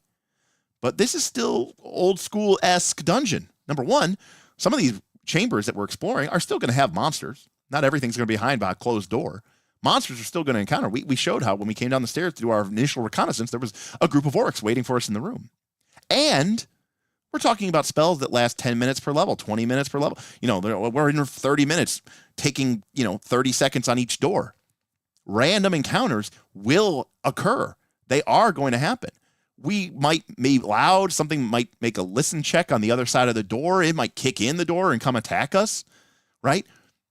The barbarian and the fighter and the monk and the rogue, to a certain extent, they're there. They're the hired muscle. They're there to protect our weak asses while we figure all this shit out. And then later, when we come back to kick ass and take names, they're there to do their part too. But this is when, in my opinion, they're kind of at their most useful, because we can't control everything. We're not 11th level yet. We're at the point in the game where our hit points are very low. And we're talking about 3rd edition D&D, okay? Our wizard, D4 hit points. Nothing. Okay? You might have 2 hit points. It's like, it's crazy. It's low. You're like, okay, well, all right. Well, I'm level 3, though. Yeah, you're right. Yeah, you rolled a 2, and a 1. You have 5 and a con of 0.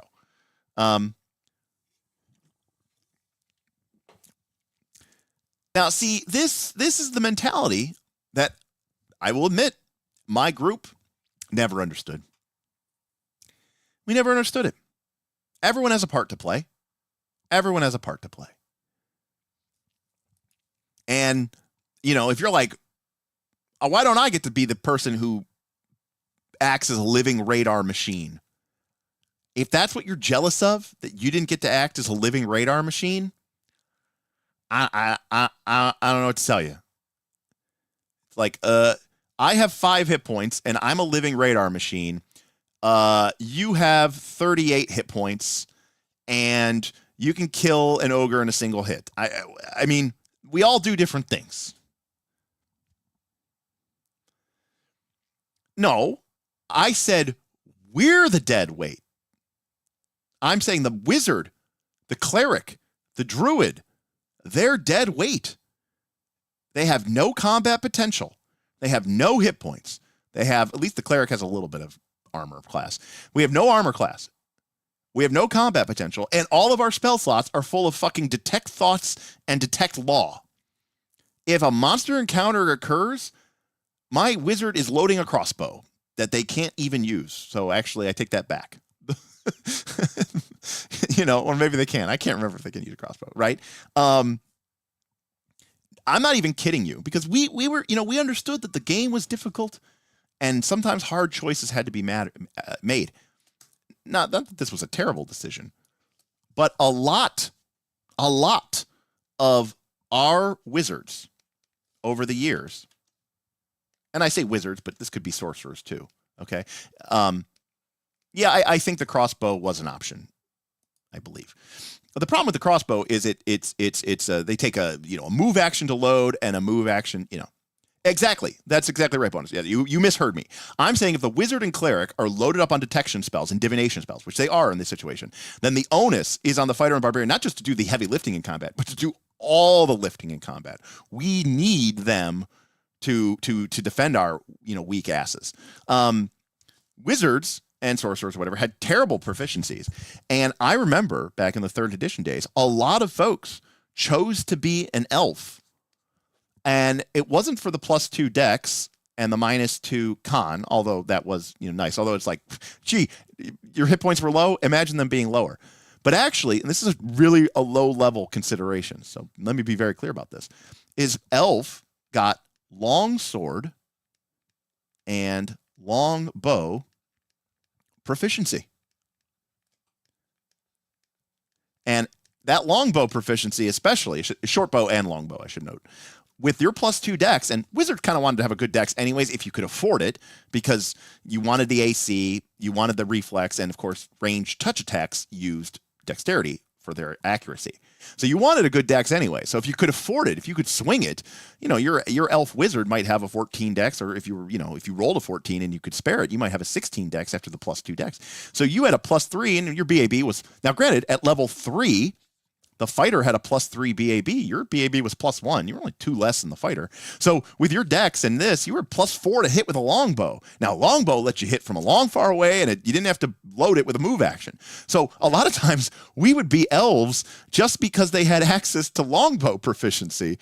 And then in a pinch, longsword proficiency. Henrik is close. It was Hennet. Yes, it was Hennet. Let's see if I can do the remember. Okay, I don't have my book. Okay. The barbarian was Krusk, the half-orc barbarian. The bard was Deblin, and he was a gnome bard. The cleric, that one's easy. Hozan, human cleric. The fighter, there was technically two. The actual one in the player's handbook is, he's a dwarf fighter named Tormek. I think it's Tormek. Is it Tormek? I think it's Tormek. Tordek! God damn it! I knew it wasn't right. Tordek. Thank you. But there was also the Great Sword Human Fighter, but that was more of like the generic 3rd edition. But the actual iconic was Tordek. The monk was Ember? Human monk? Oh, I skipped the druid. The druid was Leah. The ranger was Sovalis. The rogue was Lydia. The sorcerer was Hennet. And the wizard was motherfucking Mealy. Is that everyone? 1, 2, 3, 4, 5, 6, 7, 8, 9, 10. I still missed one. Who did I miss? Oh, wait, who did I miss? Oh, the druid was Vandania. Oh, I got that one horribly wrong. Oh, paladin. Sorry, I got druid wrong. The paladin. Oh god, paladin. This is black female human. Oh man.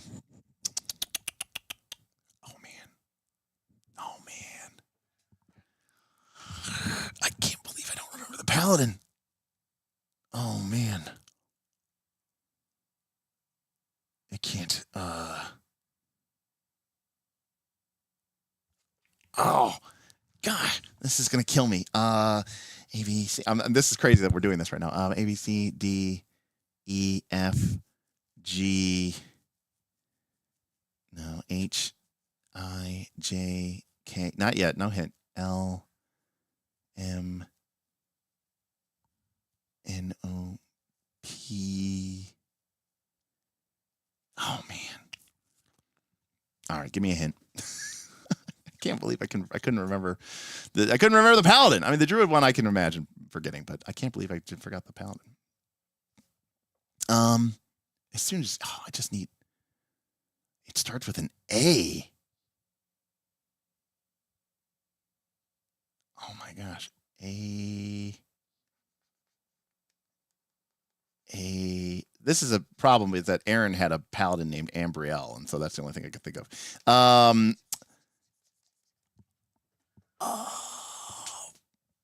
man, I'm all right. I'm completely blanking on the paladin. I honestly am. I cannot get it. As soon as you say it, of course, I'm going to immediately know it. But I'm going to be like, oh, it was blah. But no, I completely blanked. You can put in chat. I lost. I'm a loser. Oh. Alhandra. Oh, you're right. It was Lydia. Yeah, I put Lydia, but yeah, you're right, Karamok. It was Lydia. So I was just off by a letter there. Lydia. But anyways, those were the iconics.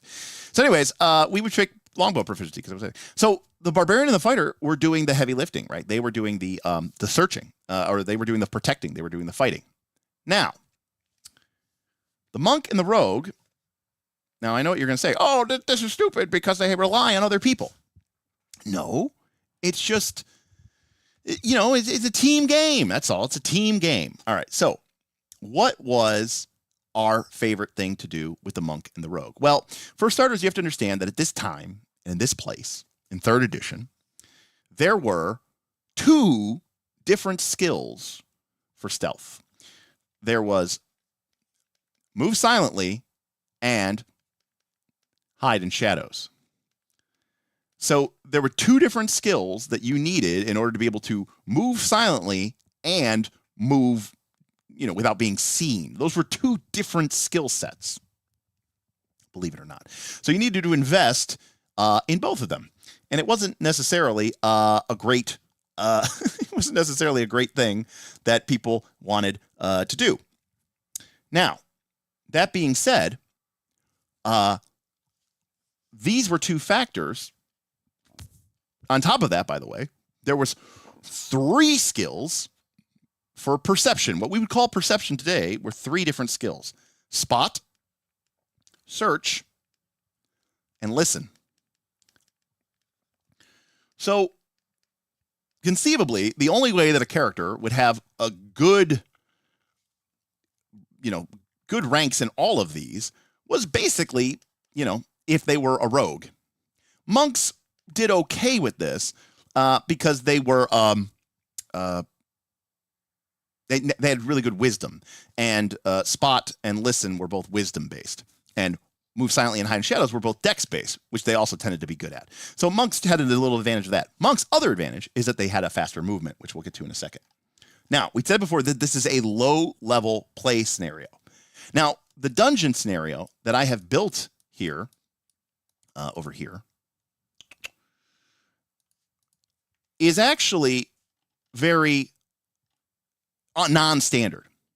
And the reason why it's non-standard is because there's a lot of doors.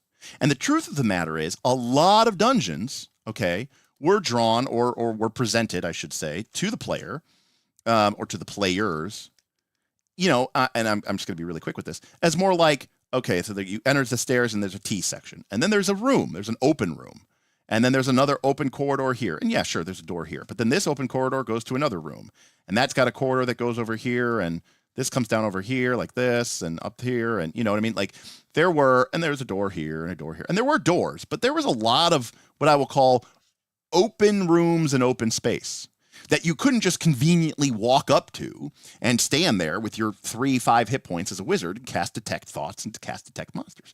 So you wanted to get a good scout of this dungeon. Enter the monk and the rogue. Now, the monk and the rogue were ideal for this because they were going to be able to hide and move silently, the easiest. But of course, the problem with hide in shadows is you need to be able to, hide in shadows. And that wasn't always an option. Enter the greatest rogue spell of all time: invisibility. It lasts 30 minutes. And it makes your rogue invisible. And then, in addition to that, if it's available, your cleric casts dark vision on the wizard, or on the rogue. And now the rogue is invisible and can see in the dark. Now, of course, if you were a character class that already had dark vision, like a dwarf, then cool. But most of the time you didn't, and it was nice to have access to invisibility. Now, of course, the rogue was nice because the rogue could move silently. Even if you were invisible, you still didn't want to, disrupt the powers that be with your invisibility. Because I should note about invisibility is that I'm looking for invisibility. It's an illusion spell. Is that when you were invisible in 3rd edition, you got a bonus to your hide in shadows. It wasn't you're invisible and you can never be detected. It was a substantial bonus, don't get me wrong, but it was plus 20 if you weren't moving. But if you were moving around, it was plus 10, which was good, but not great. But when you cast invisibility on a rogue and you gave them a plus 10 bonus to hide in shadows, they were, for all intents and purposes, completely invisible. They could use their move silently to then move around the dungeon and scout things out. And in some cases, if they really thought they were in a good position to do so, they might be in a position to coup de grace certain creatures. Now, that would break the invisibility, but if they were in the right position, we had plenty of times that the rogues kind of went out and kind of did some crazy assassination type shit. All right. Secondly, if you had a cleric and you were really hard up and you didn't have a rogue, you could kind of cobble together your own rogue, because what you would do is you would cast invisibility on somebody, and then you would also cast silence, which is a bard or cleric spell. You could see the bards were pretty cool because they had access to both ends of this. Otherwise, you needed a cleric and a wizard, or at least a cleric who had the trickery domain. But silence was a creature would basically emanate complete silence. And so now this creature always moved silently and was always hidden. And so you would solve that problem. And you could move through the dungeon with relative aplomb. Now, of course, remember, this is a 15-foot radius. Because one of the cool things that you could do with this spell is if you needed to move your party, say, past a very active orc area, which was guarded by a doorway, well, your fighter or your barbarian or your fighter, more likely, or cleric was going to have like a move silently of like -7. Cool. You just cast silence, move down that hallway, make not a peep of sound, and then reposition and then attack from a different direction. Or completely bypass the orcs and that you know are there, and you can skip them. No, the spell. So silence follows the normal rules of 3rd edition for emanations, and that means that they stop at all physical barriers. So, using the normal rules for emanation, unless it was specifically noted in the spell, like with the detection spell, things did not penetrate through walls or physical objects, and. So this was a great way to move the party through the things. Now that is a classic. That's a classic move, is to have the monk go in there and blah blah blah blah blah. In any case, it's a wombo combo that gives you real intel on the ground, because up until this point we've been talking about detections and auguries and sort of guessing the future, but now your rogue or your monk can go and do a reconnaissance mission. Basically. Now, remember, like I said, the idea of this session that we're going in is this is a reconnaissance session. And, we've accepted that we're going to be kind of gathering information, maybe sitting back, watching the rogue go do their thing really quickly and get a scout and get maybe a quick jot of a map of what's over here and what's what, and what can we take out? What do we need to worry about? What doors do we need to detect through? How can we do this? And break it all down. So the rogue, and again, this is the rogue and the monk. So the barbarian and the fighter still haven't participated in any of this. But where the barbarian and the fighter are there for is to, okay, the rogue's out scouting. They're invisible. They're doing their thing. The rest of us are sitting back at the base camp with no combat spells whatsoever. And a random encounter shows up. Well, barbarian, fighter, it's on you. Good luck. The rest of us aren't doing shit. This is also where, druids having a pretty broken pet was pretty nice too. But obviously druids had, maybe a little bit more, druids had, and rangers to a certain extent had a little bit more applicability, in an outdoor sense. Obviously they still had things that they could do in a dungeon, but the primary focus was obviously, to this end. Although I should note that the barbarians also did have a little bit more flexibility than even the fighter, because the barbarians got 4 skill points per level. They did have that fast movement. And the reason I bring up the fast movement is because when you're moving at half speed, moving silently, half of, 40, which is what a barbarian is typically going to be moving, is 20. Half of the monk's 40 is going to be 20, or potentially 50 or 25. So they can cover a lot more ground with a limited amount of time. And they can go scout faster. And best of all, if for some odd reason they get detected, 40-foot movement in most cases, especially early parts of the game, let alone the monk's 50 or whatever, is going to be enough to outpace most other, humanoid type monsters that you can, working. And so this was our process. This was our procedure. So we would go through a series, we would have, we would kind of have the recon mode for this. We even kind of discussed this before the session even started. What is this going to be, a recon session? Like, are we gathering information? What are we doing? We would have heavy assault, where we know we're going in heavy, we're laid into the thing. We had a mixed, a bag if we had a different type of style and associations. So we had ourselves prepared, to do and to assault multiple things. And this is also where, one of the all-time classic and I'm going to draw this kind of from memory, but one of the all-time classic, kind of ambushes was the party had access to a Circle of Death scroll, which is basically like an AoE kill spell. And there was like a long corridor, and then there was a door here, and beyond that door was a room full of minotaurs, like 8 of them. And then there was another door here, and in this door was like the Minotaur chief, which was actually a wizard. So McWiz, Minotaur chief wizard, the McWiz, and I think there was a door here as well that may have had just a couple Minotaurs. And so what the group did is they had already scouted this out. They already kind of knew what was going on. They came up here, and then right before they enacted the plan, they cast hold portal on this door, hold portal on that door, so that the doors were magically sealed. Then the barbarian kicked through the door. The wizard cast Circle of Death, took out these minotaurs. Not everyone died. But so then they had to start cleaning them up. These minotaurs obviously wasted some time trying to get through these doors, failed. So then they had to go through these side doors, go through around, come around, and they started streaming in. Now the joke was they actually kind of wiped out these minotaurs really quickly. But then this wizard ended up I think he ended up in a silent aura, so he couldn't cast spells, but he ended up meleeing somebody to death with his dagger just because he was still a minotaur, so he's still really strong.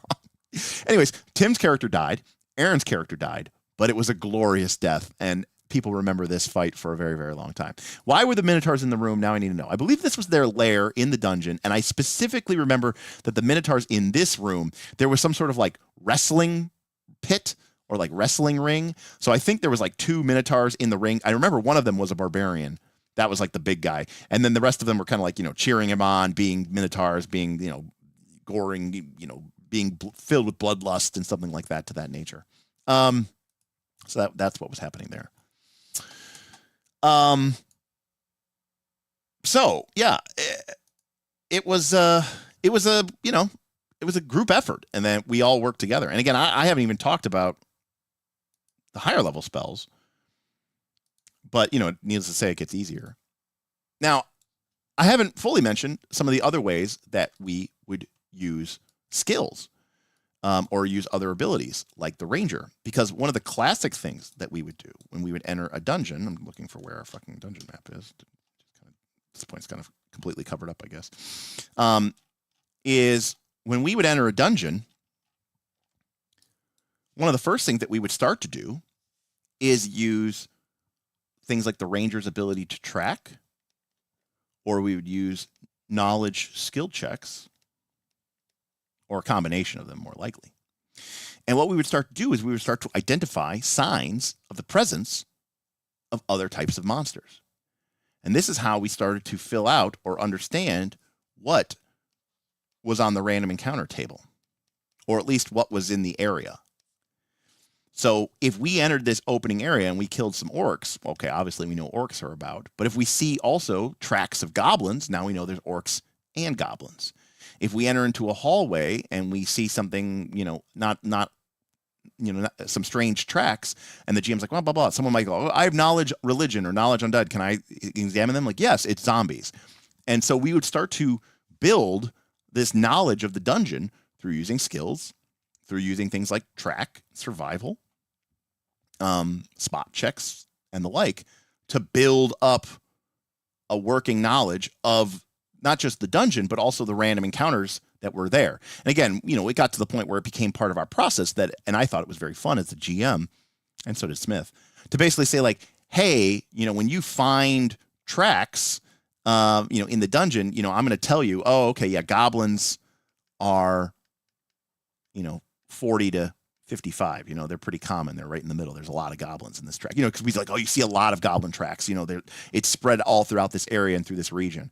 And we would occasionally continue to use tracking as we enter different areas of the dungeon to try to at least get a heads up about what are the things that we might be possibly future encountering, assuming that they move through this. Now, that's not going to help when the monster is stationary and sitting in a room somewhere, but those are the monsters that we're probably going to find with our detection spells. So those monsters aren't as scary because we're going to be able to hopefully be able to find and execute a plan against them. Because like I said, this all goes up a whole nother tier once we gain access to level 3 spells. Now, a lot of people are thinking, oh yeah, level 3, you get fireball. You do, but well, actually, just the opposite. Sometimes a track check, the GM would notice, or somebody making a spot check or something like that. You would say, this hallway is exceptionally clean. You notice a faint residue, and someone's like, oh, make a knowledge check. Knowledge, I think it's dungeons check. I think that is for which you use. Knowledge dungeons, I think in 3rd edition was for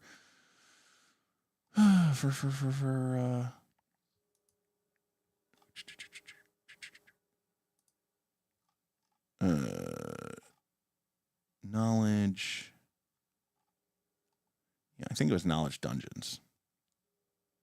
Was for thing. Anyways, you'd be like, oh, it's a gelatinous cube. But when you get to level 3, when you get to level 3 magic, I should say, you got access to a whole nother tier of spells. And most important of them was clairaudience and clairvoyance. And clairaudience and clairvoyance let you basically, see on the other side of a closed door. And in fact, the range here is see text. The range is basically anywhere.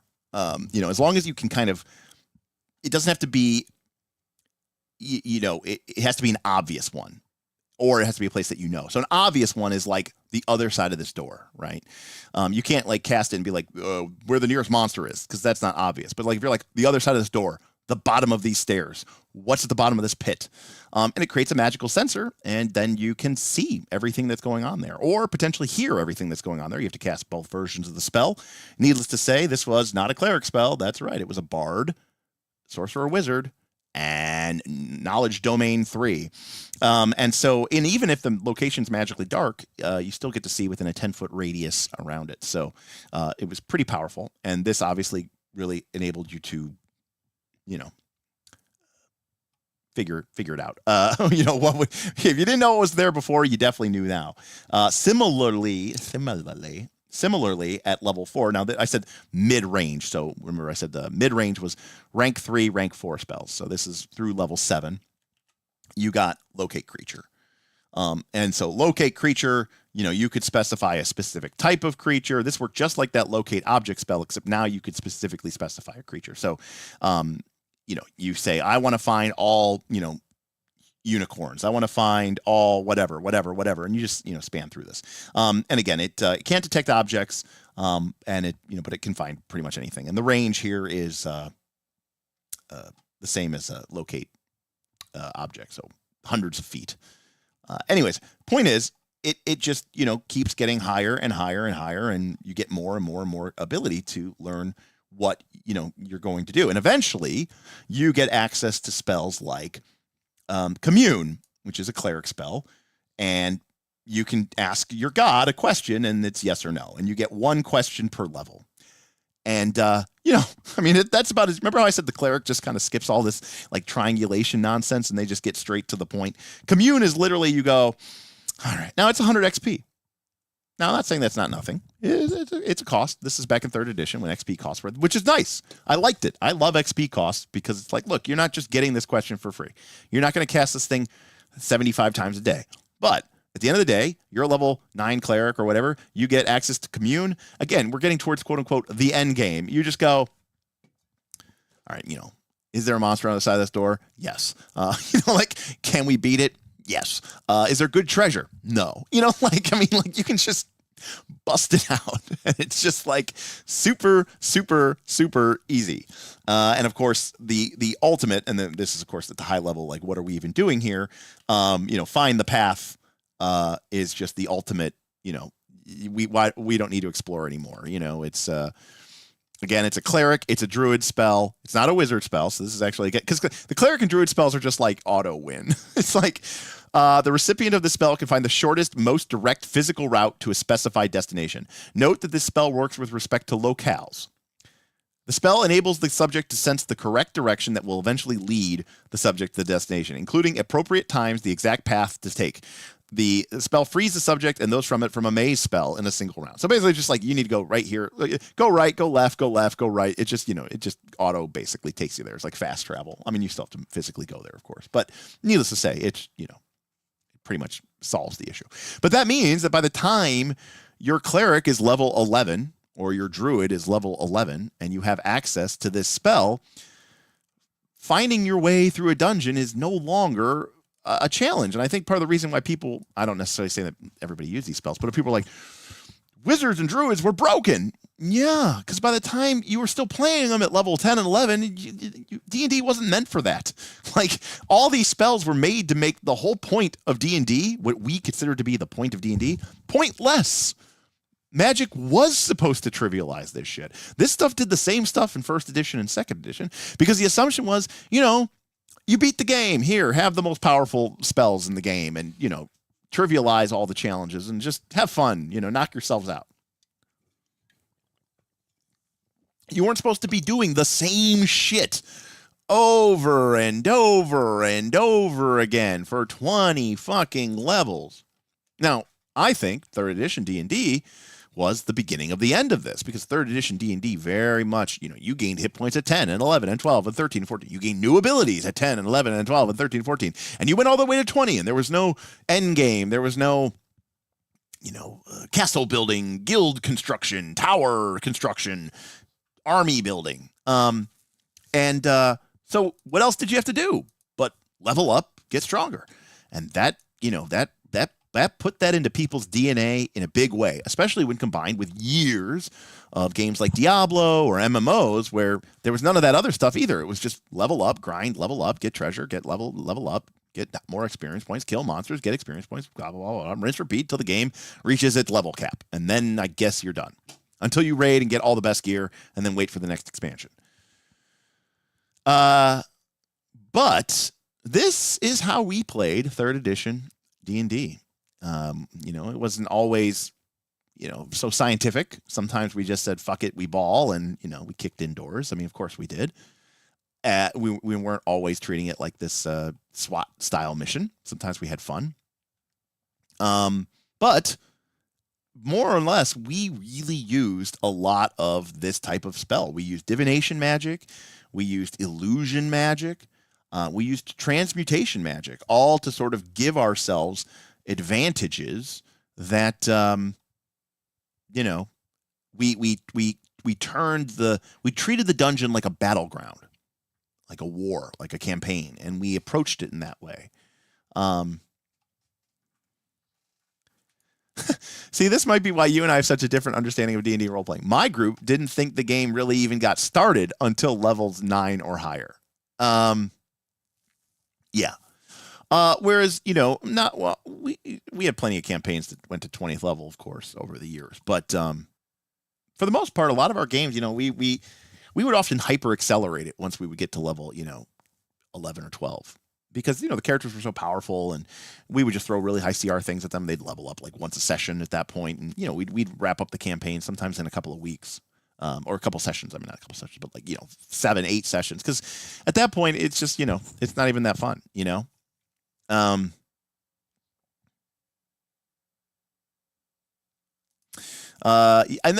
Salen, I think that's an important thing to note as well. I mean, we grew up obviously with 1st edition, 2nd edition, mostly 2nd edition D&D, AD&D, I should say. But I also grew up playing, MUDs, text-based MUDs, some of the very early 3D MMOs like Ultima Online and Meridian 59, and then of course the original EverQuest. And so grinding, working your way through a dungeon, through levels. I mean, this was for us part of the fun of the game. I mean, it was, and we were doing it with your friends, in the same way that we would get online and grind mobs in the Dreadlands, to get through our 50s in Kunark. We'd do the same thing kind of in a way in D&D to a certain extent. Absolutely. I completely agree with you. I mean, we also enjoyed that a lot. And I should also point out that, with this strategy, came great power. Because when you learn that, oh, yeah, on the other side of this doorway, through your divinations, cleric divinations, wizard divinations, that this room is got 2 fire. This is higher level stuff, by the way.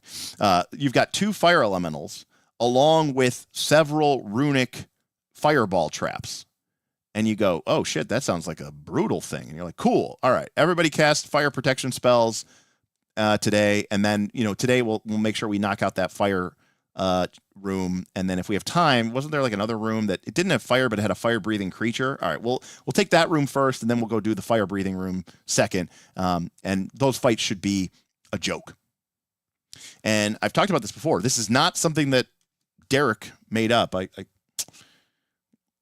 wish I could find it quickly, but well, what are we doing? Whatever. Time doesn't matter for me. Maybe it matters for you, but it doesn't matter for me anymore. Time has no meaning. I don't even know what I'm doing anymore.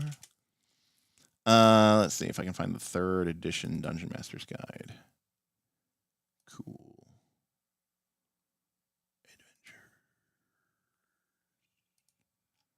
Let's see if it's in this one. Oh, perfect. Here we go. So we kind of really embraced the philosophy of this 3rd edition table. In fact, I would say that we even sort of shifted it up a little bit, which is really important, is to note that this oh,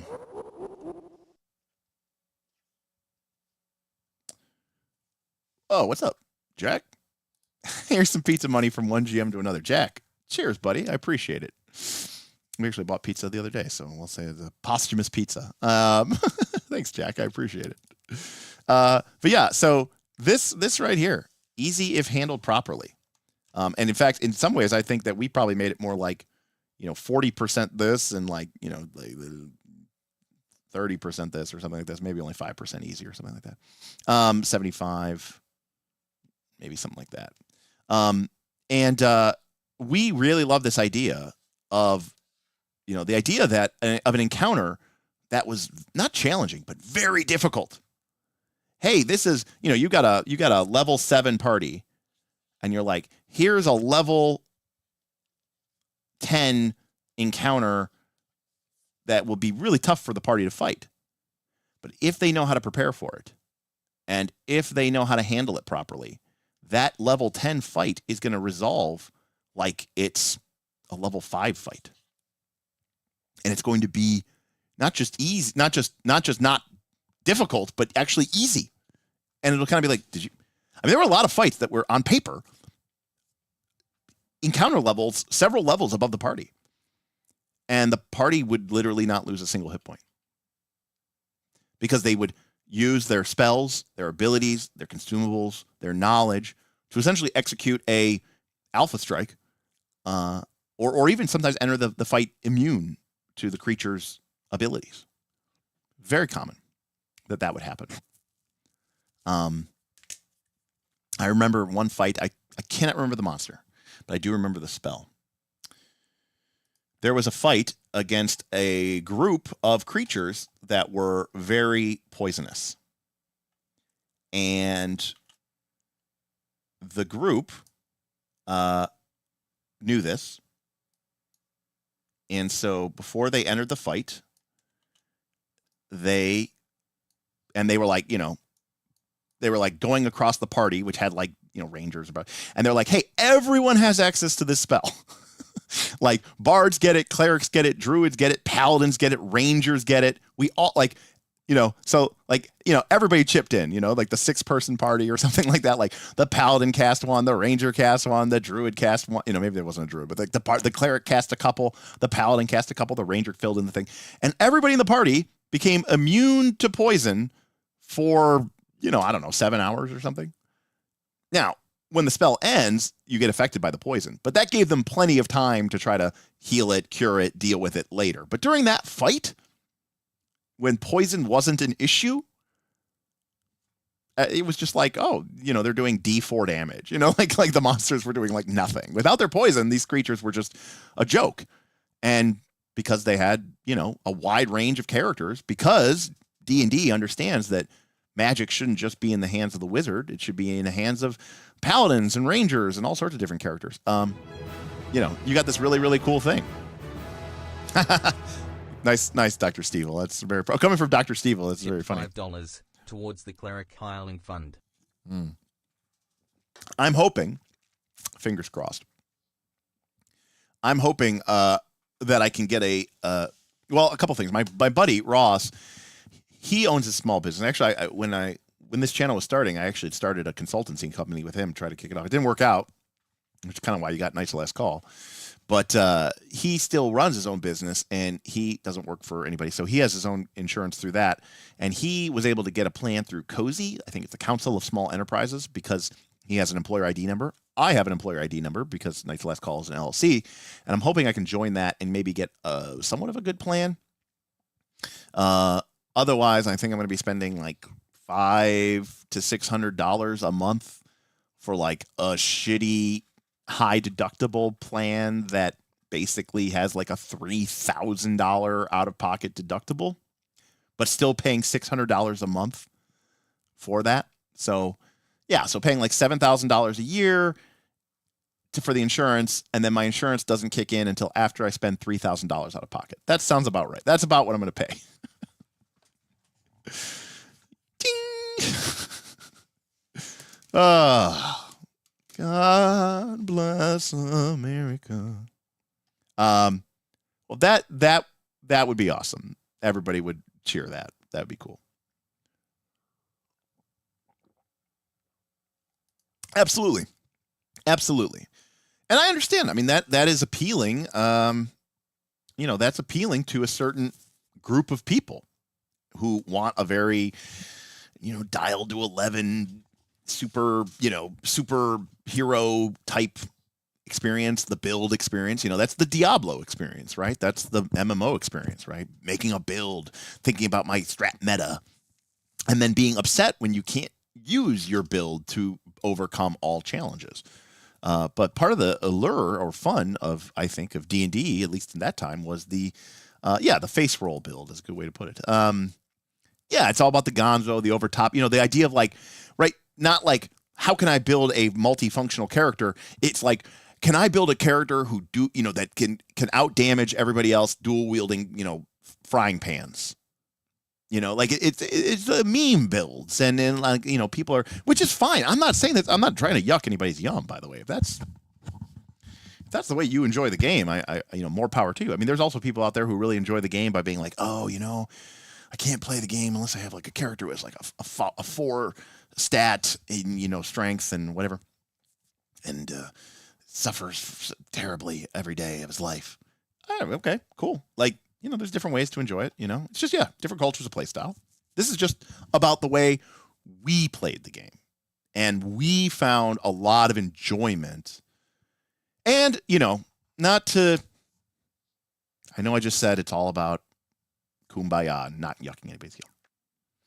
But I'm playing the game right, and you're playing it wrong. And the reason I know that is because that's what the fucking game had in it, right? Like, I'm not making these things up. These are the spells from the game that we're talking about, right? Like, that's the game.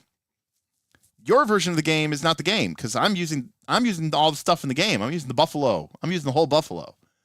I'm using all the schools. I'm using the abjuration and the evocation. I'm using the enchantment and the transmutation, the illusion, the divination, the conjuration, and the necromancy. That was one I forgot. So yeah, I think that we enjoyed Dungeons and Dragons because we played Dungeons and Dragons, and we played with all of the, the things that are present in the game.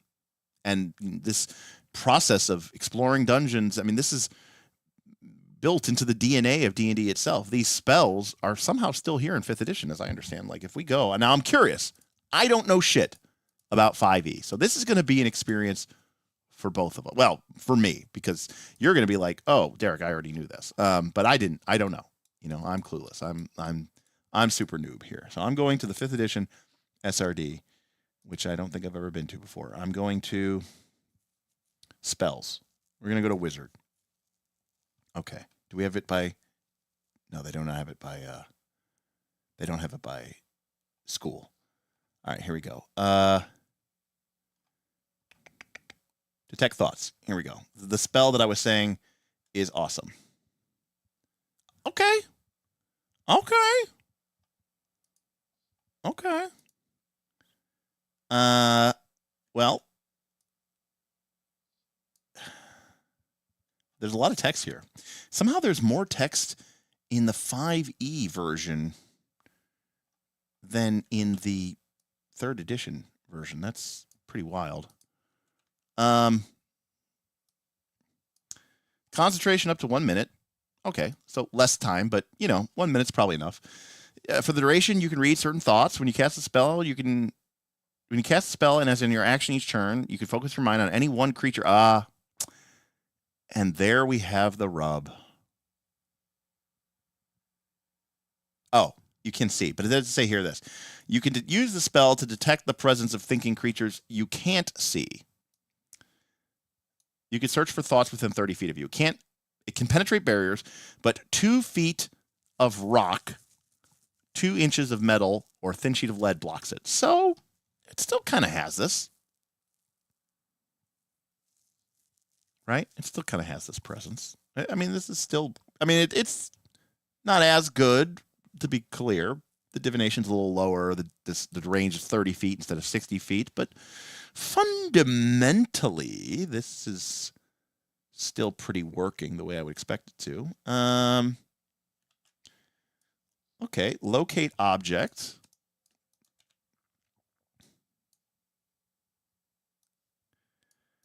All right, concentration up to 10 minutes. That works. I understand concentration is an additional level of complexity in 5th edition, but describe or name an object that is familiar to you. Alternatively, the spell can locate the nearest object of a particular kind: jewelry, furniture, tool, weapon. You can't locate it if even a thin sheet of lead blocks it. And this is 1,000 feet. And if it's in motion, you know the direction of its movement. All right.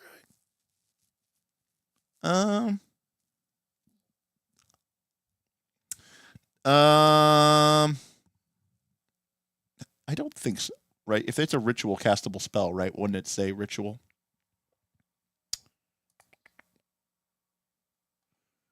I'm not familiar with an example of a ritual spell. I think I would assume like breathe water or water walk or something would be one. Water breathing.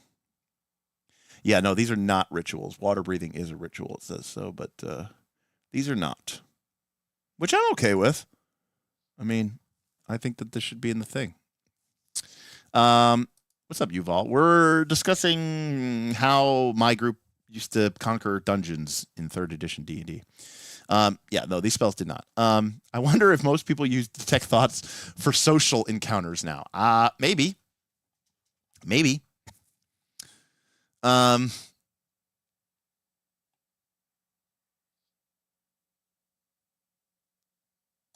the dungeon is full of level-appropriate challenges, you don't really need to do all this. Yeah, I mean, I suppose that's somewhat true. Yeah. That's somewhat true.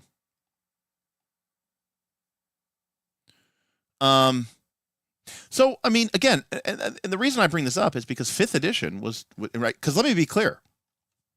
The stuff that I'm talking about here, not really in 4th edition. Not really. And 4th edition definitely had that idea of combats are supposed to be balanced. You should be able to fight them. And it didn't matter. That was the other key.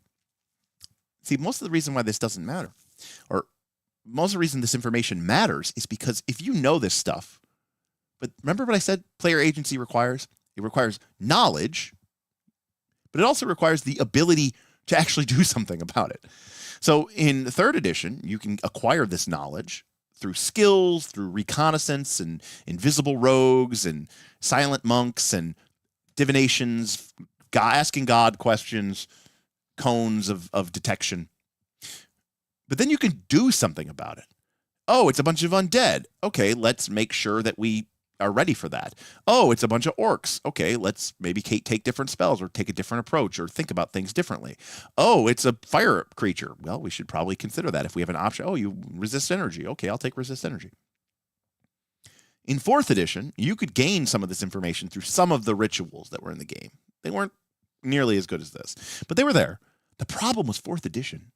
You couldn't change anything.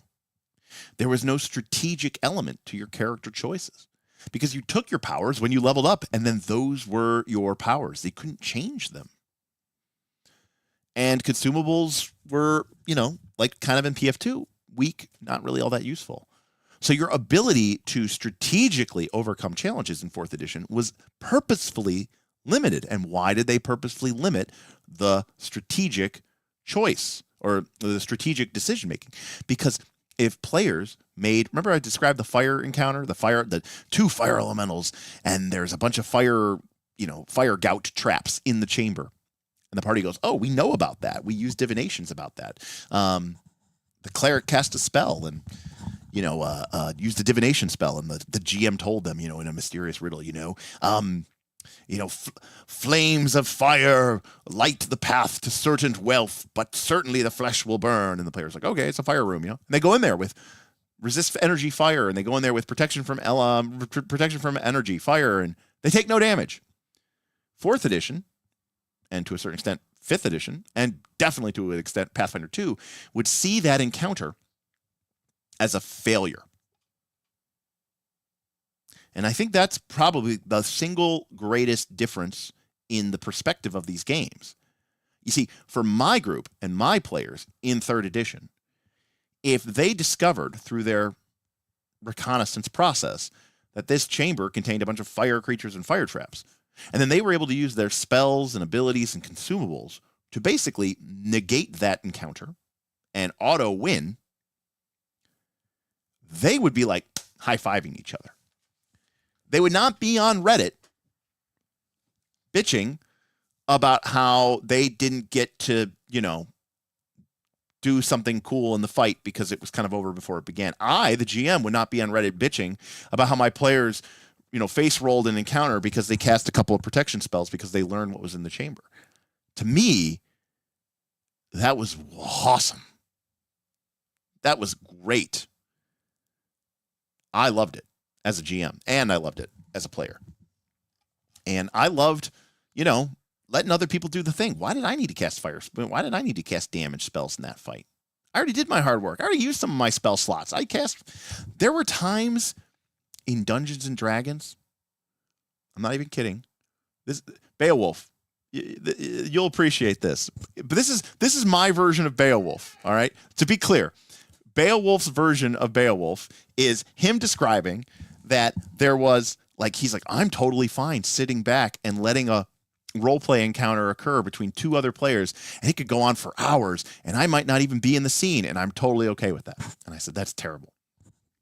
But I have a caveat to that. There were fights where, I was like, look, my wizard, I'm like, resist energy this, or, whatever, blah, blah, blah. Buff out the fighters. I already cast enough spells. I don't really even need to go in there. You know what? I'm not casting resist energy on myself. I'll stand out here in the hallway. You guys don't need me. What am I going to do? Why waste the magic? I've done enough. I cast my buff spells. I did participate. I buffed you guys. You're now basically immune to this fight. You go have fun. Go have fun, kids. And the fighters were like, yes. And then they just go in there and just hack everything to pieces. And I'm like, that was well done. Look at all those free attacks. Look at all that free deeps. See, I didn't need to do anything. What was the point of that? And I was fine because I did participate. I just, I'm the mastermind. I'm the guy, controlling the spider. I'm the one controlling I'm the puppeteer master. I'm controlling the thing. I don't need to get my hands dirty. I don't need to get my hands dirty. Why go into the fight? What am I doing? Yeah. Oh, big time. Yeah. Me and the cleric are just back there. Ding. You guys shouldn't need us. I already used 3. There was almost this kind of you guys, I already used 4 of my spell slots to get back for free every single day. Okay. I've already given you enough. All right. You don't need me, and then sometimes, the party would be like, oh, please, can we just get a haste? I'm like, fine. Haste, go. Go have fun, kids. And they'd be like, yes. And they'd be like, look at me immune. I'm like, oh, no, the fight. He does 45 fire damage to you. You're like, I take it all on my protection. I take no damage. Die, mother. They loved it. I loved it. And I didn't do anything. I just sat there. I didn't even enter the initiative order. I'd be like, you guys are good. I'm like, if I need to, I will, but I don't. So go have fun. And that's great for me. I didn't have to use a bunch of spell slots. They took care of the business. And it's D&D. Stuff goes wrong. Stuff does go wrong. And if stuff does go wrong, I'd rather it go wrong on the AC 25 fighter who has 100 hit points instead of me at AC 13 with 23 hit points. If something's going to go wrong, I think we can all agree we'd rather have it go wrong on the fighter or the barbarian who has a lot more hit points and a lot more durability and a lot more whatever. And even if anything were to go wrong, people would generally speak. I mean, that's another reason why clerics were broken. And let's call it what it is, because they also had really good hit points and really good armor class. So they were like a wizard. No, their spells weren't as cool, I think. But, you know, a lot of people would say they were. But, and so we never experienced, you know, there was one player, his name was Larry, and this was at high levels, but we never really experienced the Godzilla because our cleric was never the one, you know, our clerics, I should say. We're never like, I'm going to cast all my spells on myself to buff myself. I'm not going to do anything for anybody else. And now that I've cast all my spells on myself, I'm better fighter than the fighter. I'm better fighter than the barbarian. I've got all my spells. I'm immune to this. I'm immune to that. I do more damage than everybody else. I do more damage than the rogue. And now I'm going to go in there and, you know, kill everybody. And I understand that there is a possibility of combinations of buffs and spells that exist in the game that can make the cleric a very powerful character. To say nothing of the fact that the cleric had good fort, good will, a good reason to have a good constitution, and obviously a good reason to have a wisdom, so they typically had really good saves, except for reflex, but reflex tended to, you know, just be taking more damage and potentially from an elemental or energy attack, which the cleric could potentially mitigate. So they were a very strong class. We didn't experience that, though. As with the exception of one player. And the reason why is because our clerics, for the most part, liked casting spells and buffing their allies and, you know, taking care of business that way. Sure, you know, they might go in there and, you know, tear it up every once in a while just to let loose. Aaron Smith of Knights of the Last Call fame had a very famous very famous cleric who also had some levels in Paladin. But he was mostly cleric. But he had some levels in Paladin, so he was a pretty cool fighter. He had some abilities to, you know, he had a really high charisma, enough levels in Paladin to get the saving throw bonuses and to have some of the cool Paladin powers and stuff like that. But he was mostly cleric. And he was a good fighter, but not like the best fighter. But there was times, you know, in 3rd edition, there was like a couple of fights where he, you know, showed off a little bit and, you know, cast a buff suite of cleric, you know, combat buffs on himself and went to town. And, you know, kind of showed everybody that he can throw down. Now, he couldn't throw down like that every fight, because I think that's the other problem that a lot of people have with the Godzilla. The Godzilla was broken if you were doing one fight a day. If you were doing a 15 or two. If you were doing a 15-minute adventuring day, yes. Because there were plenty of situations and plenty of times where we would be in the 4th or 5th or 6th encounter, and my wizard was kind of running low/out of spells. I'd cast my buffs. The handful of AoE damage spells I have were used up. And so, you know, you get to a point where you're like, you know, I'm not doing as much anymore, guys. We're kind of relying on you to take care of business. If you never get to that point, then yeah.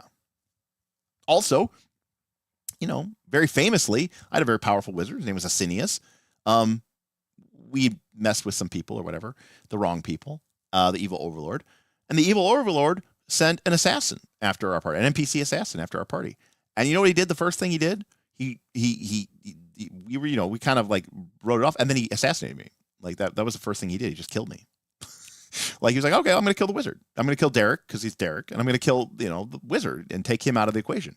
Then he killed the cleric. Oh, well, I got killed, and the group kind of like wrote it off. They're like, eh. So they just went to bed that night at the inn. And they didn't like take any sort of special precautions. And I was dead. I wasn't going to say anything. That night, the assassin came in and killed the cleric because they were like, okay, Rich will take Ray's dead. The next morning, Ray's Derek. Nope, he killed Rich, or Resurrection. He killed Rich. So now the cleric and the wizard were dead. Just like that. So, you know, you paint a target on your back. So if the GM isn't gunning for the wizard, then yeah, the wizard's going to, you know, and you're not going multiple encounters a day, then yeah, the wizard's going to feel very broken. For sure. Yeah, it seems like Beowulf would love that. Alia would love that. Lollipop would love that. You all would love that. Protection spells are the best combat spells. That's what I always said. I mean, like, I don't need to do damage. I cast haste on the party. That was like a truism for all time. Was it's like I did the most damage in that fight, even though I didn't attack. Why? Because I cast haste. That sounds. See, other people say that sounds terrible and horrible. Now, you know, that sounds awesome to me. Like, it really does. I love it. Good morning, Smendon. Yeah, exactly. Pure support. And I think I love the form of pure support. When I played EverQuest, the MMO I played the most, I played an enchanter, which is like the lowest DPS class in the game. They practically don't even have offensive capabilities.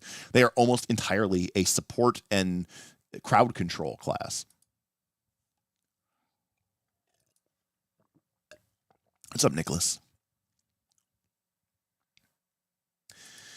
Well, you know, that's the problem. I mean, it's true. I mean, if you don't, we did these things because we felt the need to do them. We felt that the way that the game was presented to us, now we still felt very advantaged in most fights, but I've done the math here on the channel before, and you all know it, that like, even if you have a 5% chance of dying in a fight, let alone a 10% chance in a fight, but even if you have a 5% chance of dying in a fight, and I can actually tell you this number, 3rd edition, D&D expected you to fight 13.333333 encounters of your level in order to level up. So if you had a 95% chance of surviving those encounters, your odds of making it to the next level alive was 50-50. It's actually 50.4% exactly. 0.95 raised to the 13.33333 power is 50.4%. Literally almost 50-50. So that meant that if you just, you know, per the math of the game, that's assuming you had a 5% chance of dying, which seems pretty low.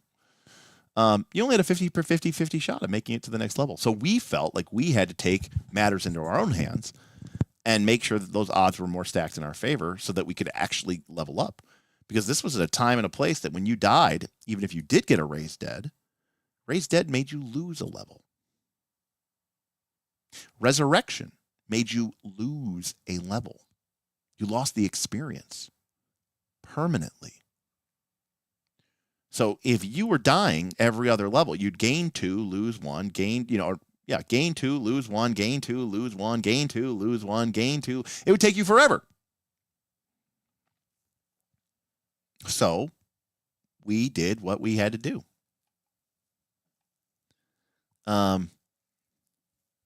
Absolutely. Yeah. DPS was not the sole measure of efficacy of success. I also have become kind of less of a fan of multiclassing, especially when you can do it so casually and so, cheesily. We multiclassed very rarely in 3rd edition, and we did it very selectively.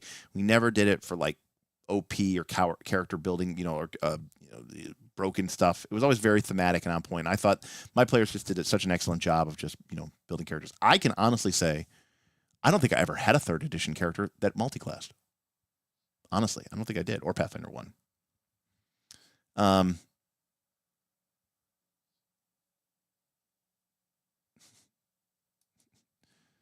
Important. I don't know. Oh, is that's the 5th edition thing. You would not part an old man from his walking stick. No, I mean, and again, here's the problem. Even during 3rd edition, I can't recall any GMs I knew of that ran their games this way. 15-minute adventuring day was overwhelmingly common. People still didn't play the game that way, and still don't. And I think for the most part, you were right. And that is ultimately why 3rd edition had the problems that it had, which led to 3.5, which still continued to have the problems it had, which went to Pathfinder 1, which definitely still had the problems that it had, which ultimately, led to Pathfinder 2, where those things have shifted away, finally. But at what cost? Well, you lose most of this. That's what the stream the other day was about on Thursday. About why is it such a hard problem to make dungeons work in Pathfinder 2? Well, because they've taken all of this out of the game. And the reason they took all this out of the game is because it turns out that's how nobody was playing it. Even though the game has the DNA built into it that is what it is supposed to be about. Are there any systems these days that would allow for this kind of experience Derek described in the system, but not so heavy and crunchy? Well, some people would say the OSR, Shadow Dark. And maybe. The problem is the OSR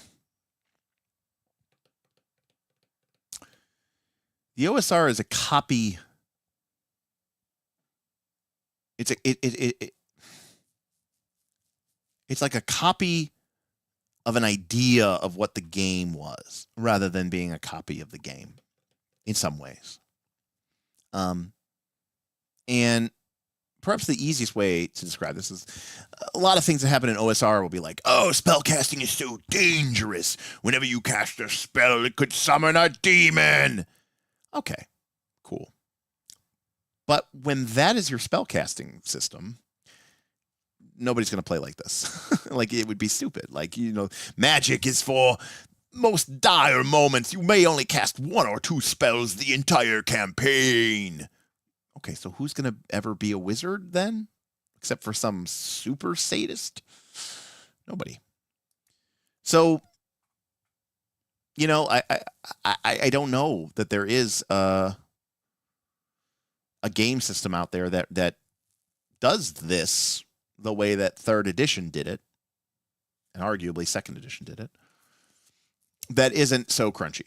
Because part of the thing that makes it work is the crunch. There's no doubt about that. I mean, yeah. It's I wouldn't underestimate the sheer brazenness of certain types of players. I mean, that is probably true as well. A lot of social factors have shifted the culture to individual PC success versus group success, where niche roles worked much better. Absolutely. I mean, yeah. I mean, there's a lot of societal points to be made there as well.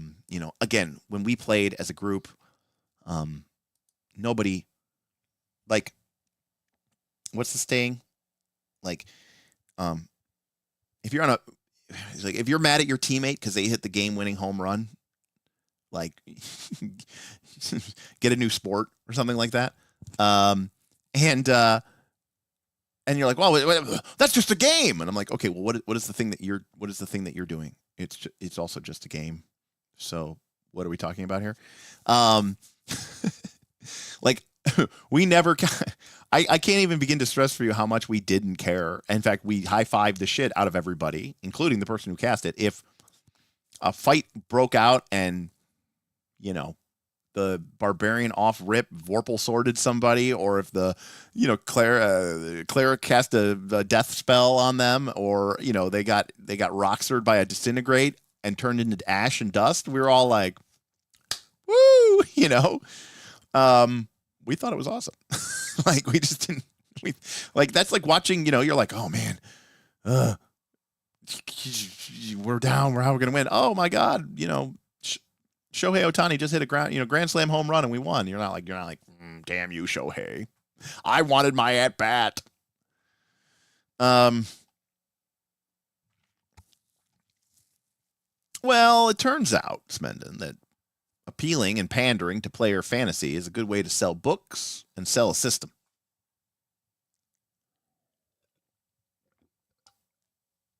So, yeah.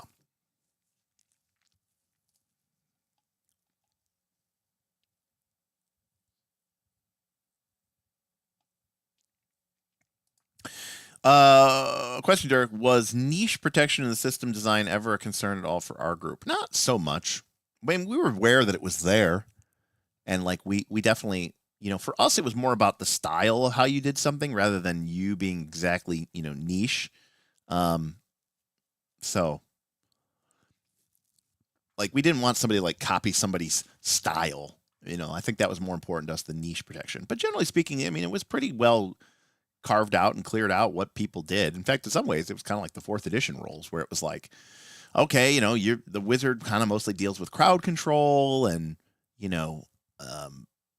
dealing with large groups of creatures. The rogue does all the damage. The monk is really good at beating up soft targets, and that have like glass cannons that have like a high damage potential, but maybe not the best defenses. Stunning Fist was really powerful in 3rd edition. Against creatures with a low fort, I mean, it was just like, it was brutal. It was lights out. I mean, people forget all the time that, like, if you get stunned, you drop what you're holding. You don't get to take a turn. It's +2 to hit you. You're flat-footed, so you lose your dexterity bonus on top of getting a +2 to hit you. It was brutal. And, the monk got 1 stunning fist per level. Plus, you could take extra stunning fist, which was a feat, which gave you, like, +4 stunning fists per day. So, I don't know about stunning fist in 5e, but if it's anything like that, then it's OP. But it wasn't OP. It was a monk. He just punched people hard. It was, I don't know. What else do you want him to do? That's pretty cool. Not exactly your point, but role-playing is anything but just a game to me. And that's the crazy part.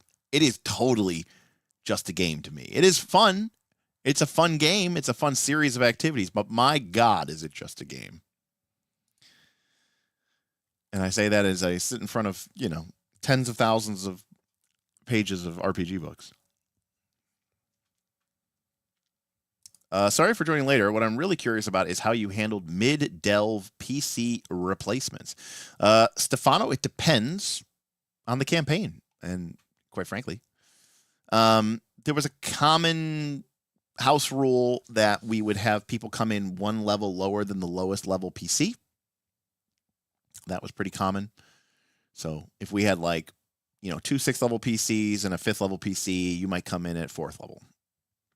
And because of the way that XP worked in 3rd edition, you'd eventually catch up. You'd always be a little bit behind, but hey, you did die. So, but again, it's also kind of not as irrelevant because those higher level PCs might die, get a raised dead even potentially, and when they got raised dead, they lost levels. I mean, I've told this story before, but my wizard, the one that I was talking about, that was awesome and badass and totally sweet. I've given this story many times, but I was really excited because I had finally reached. My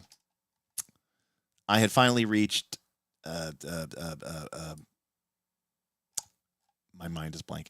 I had finally reached. Oh man, why can't I remember the name?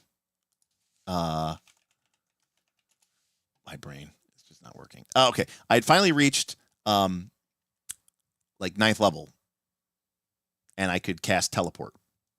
Maybe it was level 11, but I finally cast. I could cast teleport. That was the important part. And probably level 9. So I was level 9. I could cast teleport. And there was this dungeon that we knew about that could only be accessed through teleport. So we teleported into the dungeon and we began exploring it and fighting through it. And my wizard, everyone else was close to 10th level. But my wizard had spent so much experience points crafting magical items for the party members, by the way. Magical swords, new armor. I'd craft arms and armor feats. I had craft wondrous item feats. So I'd made everybody bracers of strength or bracers, amulets of health or cloaks of wisdom or diadems of intellect or, whatever they needed to, stat enhancing items, cloaks of protection, rings of protection. Cloaks of resistance, rings of protection, the whole 9 yards. Magical weapons, arms, armor. So I'd spent all this experience points that my character had almost. You couldn't spend XP making magical items and D level, but my character had basically. Everyone else was almost 10th level. My character had spent all that experience point and had gotten all the way down to to this level, and teleport is 7th level. I don't think so. Not in 3rd edition.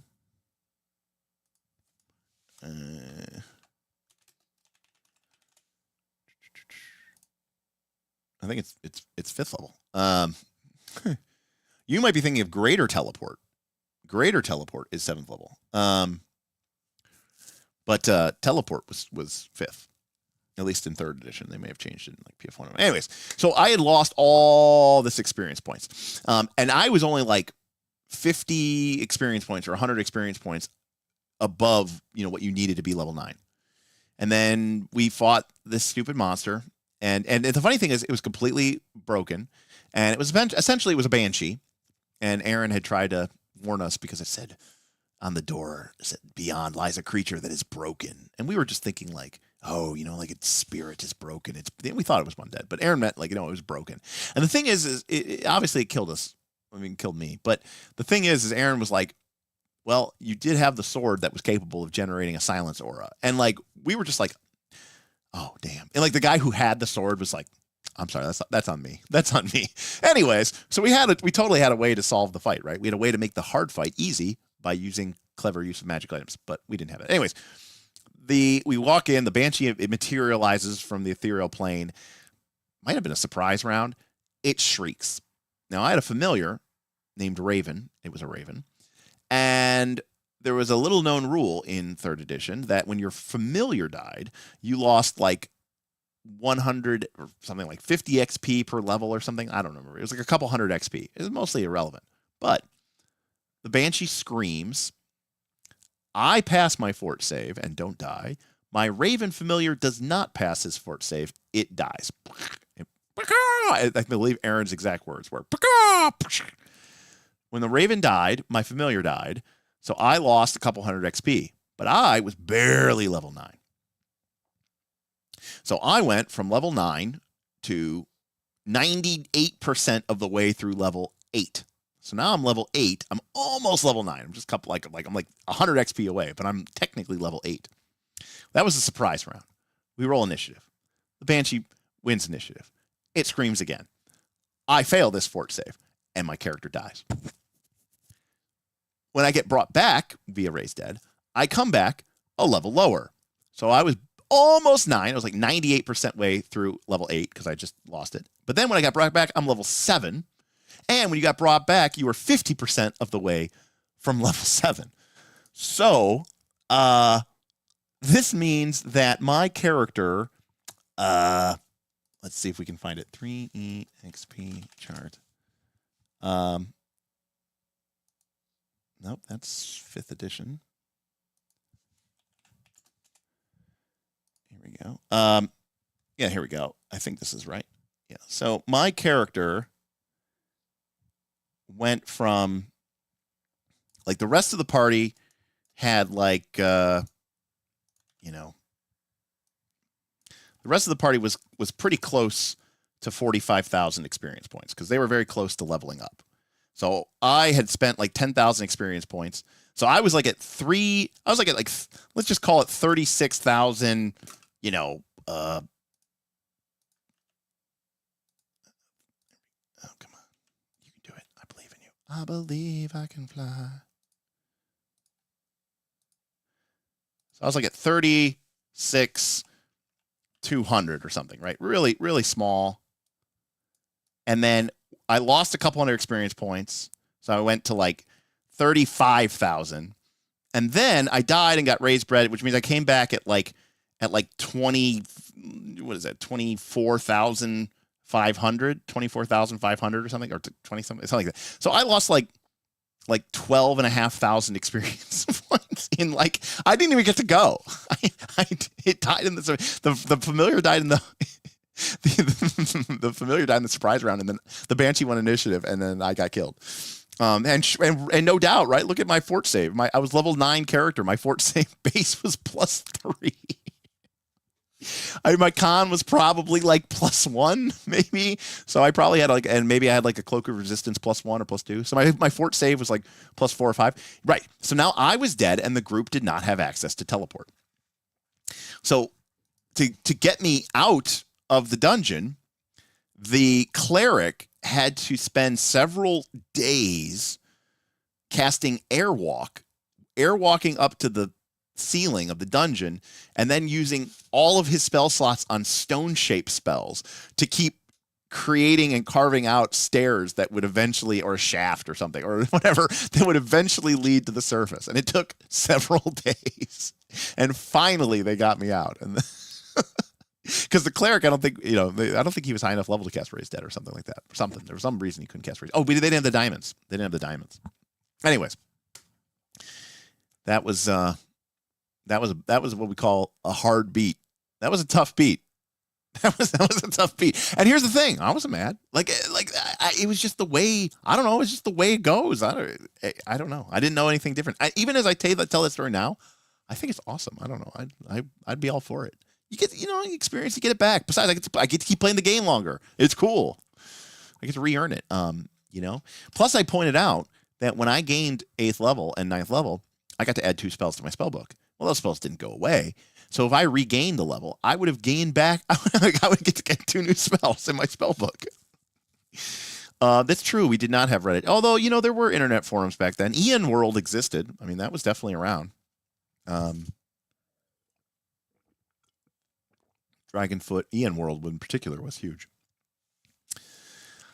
I mean, you don't gotta twist my alarm. I mean, I think level loss is really cool. I don't know. It's a different style of play. There's no doubt about it. And again, I get why people aren't.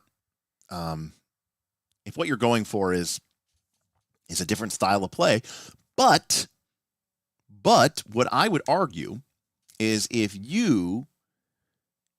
what you think D&D is, and I'm gonna say this right here so I get this right. If what you think D&D is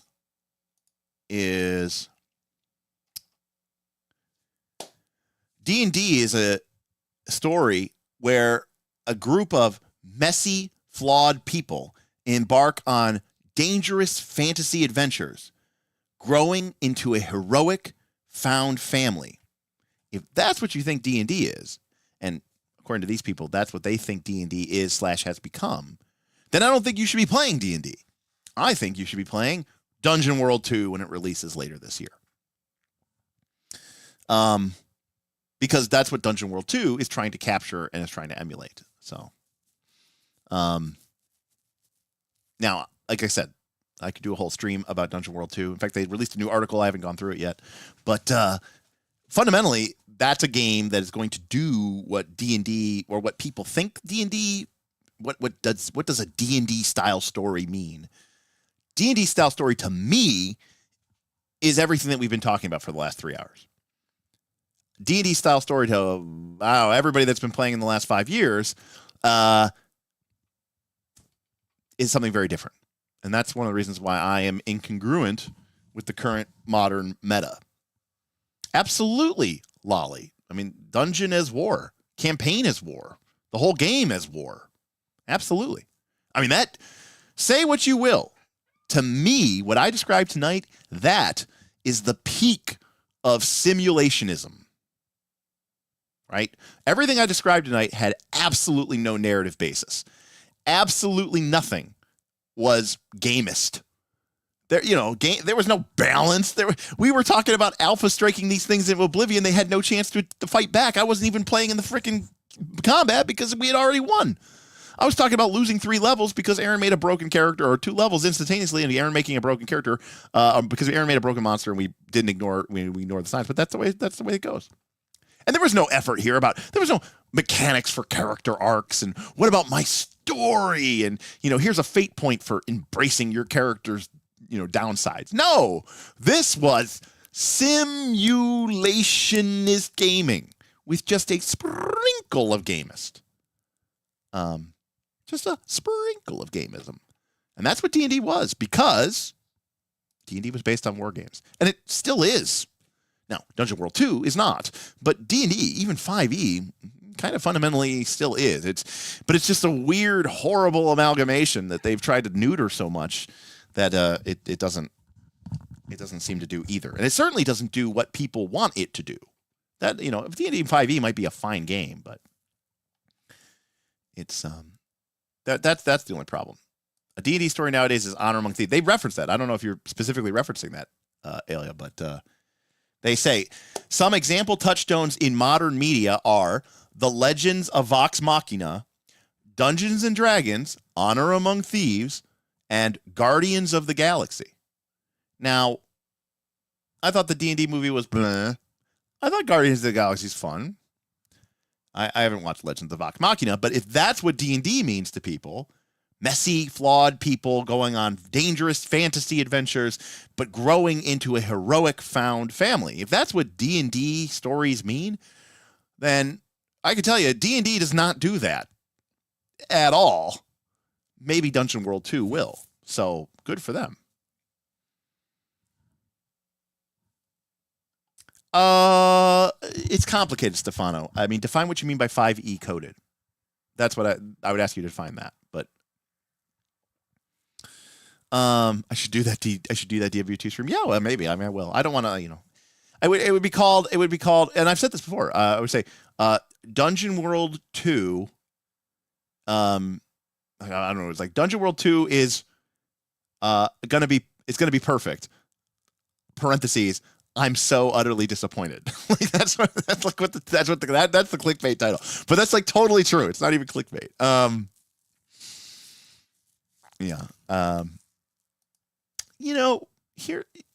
mean, it was okay. It was a little too, it was a little too Easter eggy for me. I get it. Like they're like, oh look, it's D&D. It's from the game.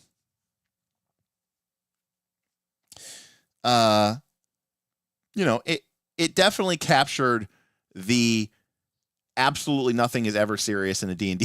I mean that's the same thing with, I guess, with the Guardians. I mean it was Guardians of the Galaxy fantasy style. That's what D&D Honor Among Thieves was, right?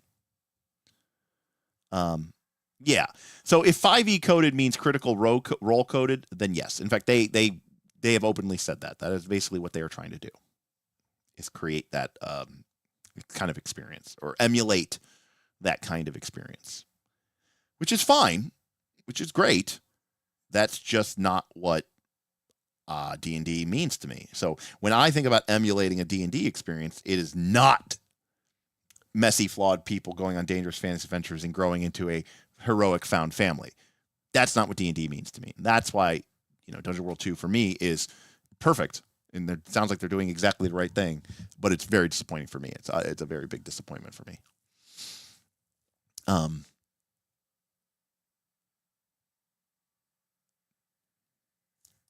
Sort of. I mean, there might be a real opportunity there for some intense storytelling. I mean,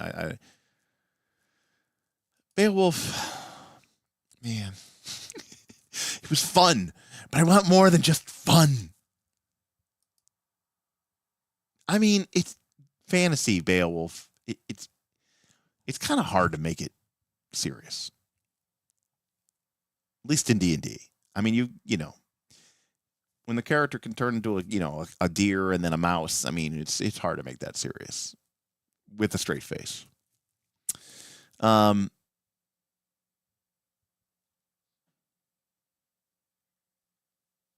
Lord of the Rings is serious.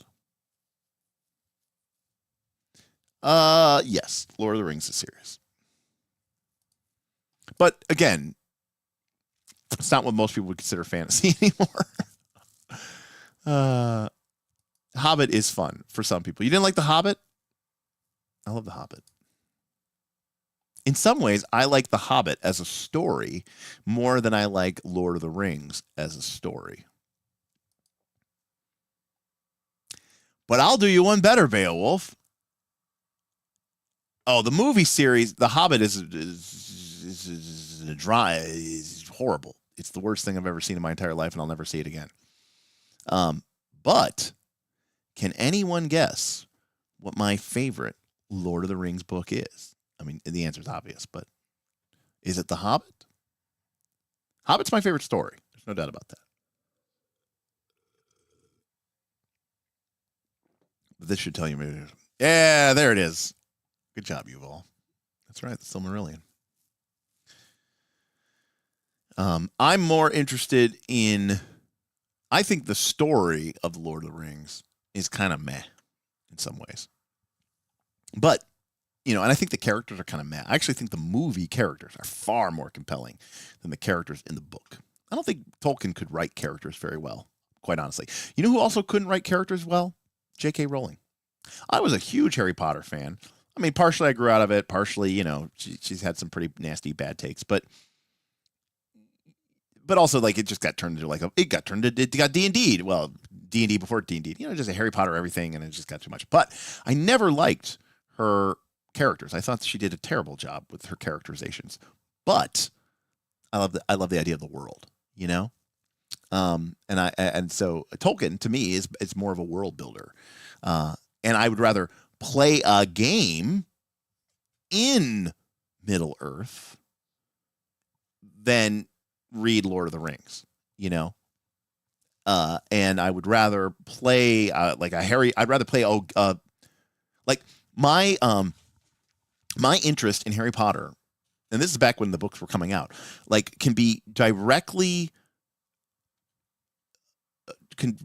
directly track with how much they're involved with the Voldemort thing.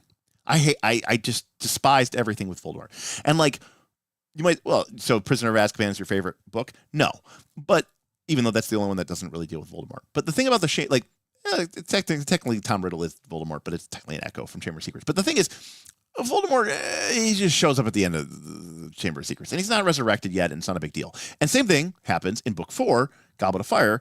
It's really not about Voldemort at all. Yeah, I mean, I get it, Barty Crouch Jr., whatever was controlling the whole thing behind the scenes. But fundamentally, those first 4 books are really just about the kids at school. And they're getting into all sorts of crazy magical adventures and hijinks and you know? And I love that. That was awesome. I love that. You get to book 5 and now it's more serious. Now it's got a story. Now there's a villain. And now it's all bleh. And don't get me started on book 7 because that is the worst fucking thing of all time. I hate the Deathly Hallows.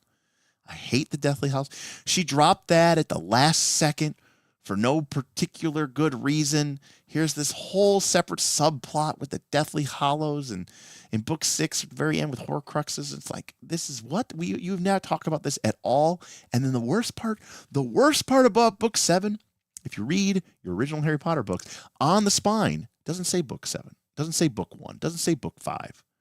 It says year 1, year 2, year 3, year 4, year 5, year 6, year 7, because it's supposed to be the 7 years of Hogwarts.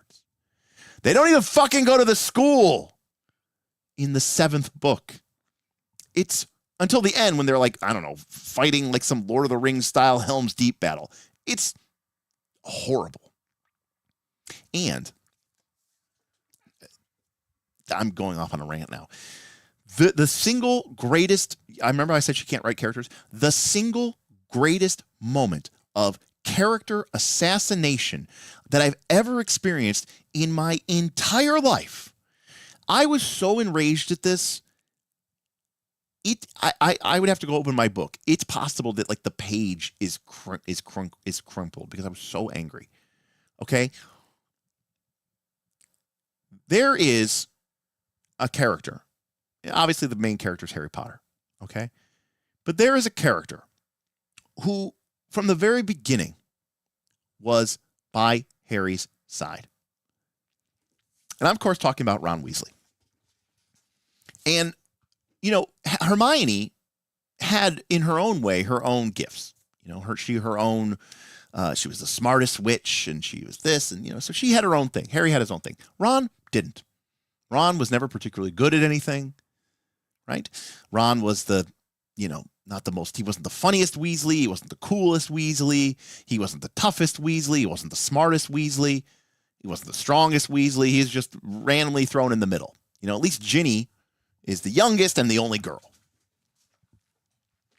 You could argue Percy was kind of thrown there in the middle, but, you know, that's why he became kind of a chud and worked for the Ministry of Magic. But anyways, Ron was not a particularly good wizard or anything like that. But what Ron did have, and now taking a step aside, I have a strong belief, and this is part of my character arc thing that never really happened, but there's some sort of idea of this. The idea is that the House of Gryffindor is about your choices, not who you are. And if you look at the 3 main characters of Harry Potter, Hermione should have been a Ravenclaw, right? Her natural instinct and abilities is to be a Ravenclaw.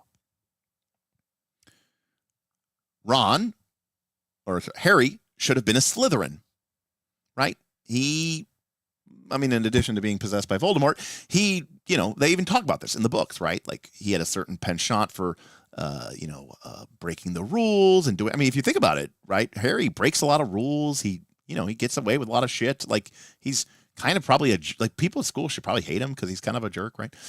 He's rich. People always skip over that part. He's rich. He comes from a noble wizarding family. He should have been a Slytherin.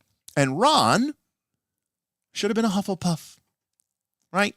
just a hardworking, blue-collar old chap. But all three of them wanted to be in Gryffindor. And that's what's important. That's what the Sorting Hat brings you into Gryffindor. So they're in Gryffindor, but they bring with them these traits that embody what it means to be from these different houses: Slytherin, Ravenclaw, and Hufflepuff. So, well, obviously, Ravenclaw, we understand what comes with Hermione. And same thing with Slytherin with Harry. So what does Ron bring from Hufflepuff? What Ron brings from Hufflepuff, in my opinion, is steadfast loyalty. Ron, in book 1, this is an 11-year-old kid. Maybe he's 12 by that time, but it's an 11-year-old kid. And they're going down through the trap door underneath Fluffy, and they're at the chess match. This is an 11-year-old kid. And Ron goes, "You stay there. You have to check the king." And he goes, "What is he going to do?" And he goes, "No, Ron." He's like, "Ron's going to sacrifice himself." "No, you can't." And he goes, "I don't need to go on. Not you, not me, right? It's got to be Hermione. It's got to be Harry, all right?" And Ron, an 11-year-old, I mean, they don't know it's some magical fucked up shit. They don't know what's going to happen. For all Ron knows, he is going to his death. And, you know, he gets sacrificed. Now, he ends up not getting killed. But, I mean, 11-year-old Ron, I mean, that's the big thing, hits his knight and breaks him down. And he's willing to sacrifice himself. And he even says, "I understand I'm not the hero of this story," right? Harry is. I'm here to support him. That's where there's a great line from The West Wing where Josh Lyman is like having a lot of issues after he'd been shot. And the president, Bartlett, played by Martin Sheen, says, "You want to know the difference between you and me?" He goes, "I want to be the guy." You know, he's the president. "I want to be the guy. You want to be the guy relies on." And so Ron is just there to be this support character. So, you know, I could point out to other things. But in the third book, Prisoner of Azkaban, they're in the Shrieking Shack.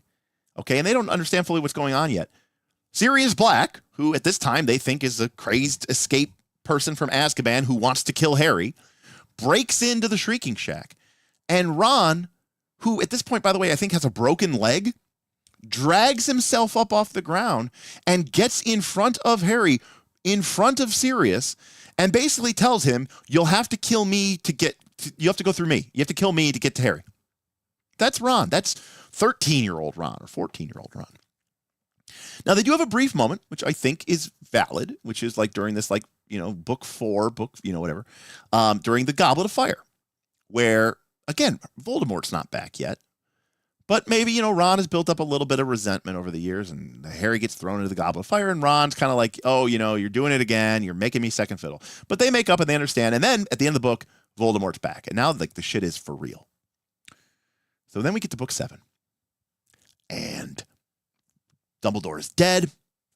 Voldemort is openly declared. The Ministry of Magic is under his control. Snape is at Hogwarts. And Hermione and Ron and Harry are on the run. They're on the lam seeking this the way to destroy the Horcruxes and learning about the legend of the Deathly Hallows. And what does Ron do? He abandons Harry. He abandons Harry. And not only did he abandon Harry, which is bad enough, but Dumbledore apparently knew that Ron was such a shitty person that the gift that he gave to Ron, the gift he gave to Harry or Hermione was, you know, the Tales of Beedle the Bard, so they could figure out what the Deathly Hallows were. And the gift he gives to Harry is the snitch, which conveniently contains one of the fucking Horcruxes. That's some GM fucking do second mind. What does he give to Ron? Does anyone remember what he gives to Ron? What does anybody give? Do you remember what he gives to Ron? He gives Ron the putter outer. Okay? He gives Ron the light thing that he uses to suck up light. He gives it that. And you know why? Because he's enchanted it so that Ron could, you know, find Harry after he abandoned him. So, like, Dumbledore was basically like, "I knew you were going to be a piece of shit and, like, abandon your friends at their moment of, like, uttermost need. And, but here you go, you know? Ron should have been the Sam of these books. Imagine it just doesn't make any sense. And then the only reason that he was able to find Harry again is because Dumbledore knew he was going to fucking nope the fuck out. I think it should have been Hermione. If anyone's going to leave, it should have been Hermione, right? That's just like, that wasn't her thing. It wasn't her thing. It was Ron's thing. So you talk about character arcs and failures of writing. It's just, it's just terrible. Anyways. So J.K. Rowling,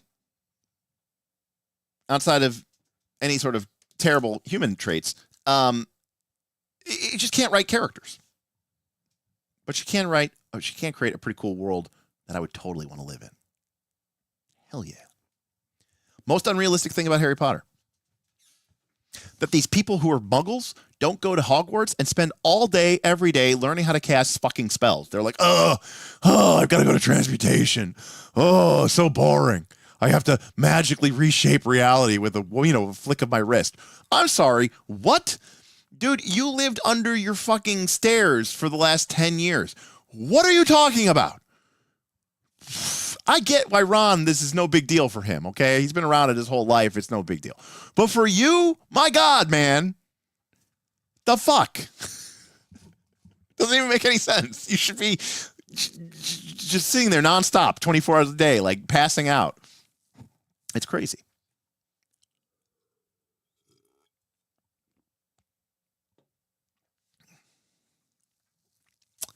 Yeah, absolutely. Which then raises the question. Okay, so we've established this is absurd. So how come all of your characters aren't wizards? Why are you making fighters? Why are you making rangers? Why are you making rogues? I could be a wizard. And you choose not to be. So ask yourself that. Now you might say, Derek, what about Derek always makes a wizard. Because they get +2 to hit. There's the answer. That's why Harry wasn't learning magic. He wanted that +2 to hit.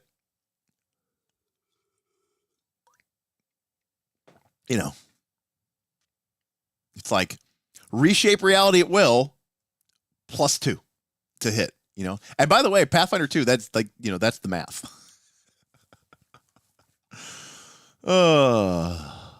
Good stuff. All right. Well, nice little fun stream here. We are going to be back in 24 hours ish.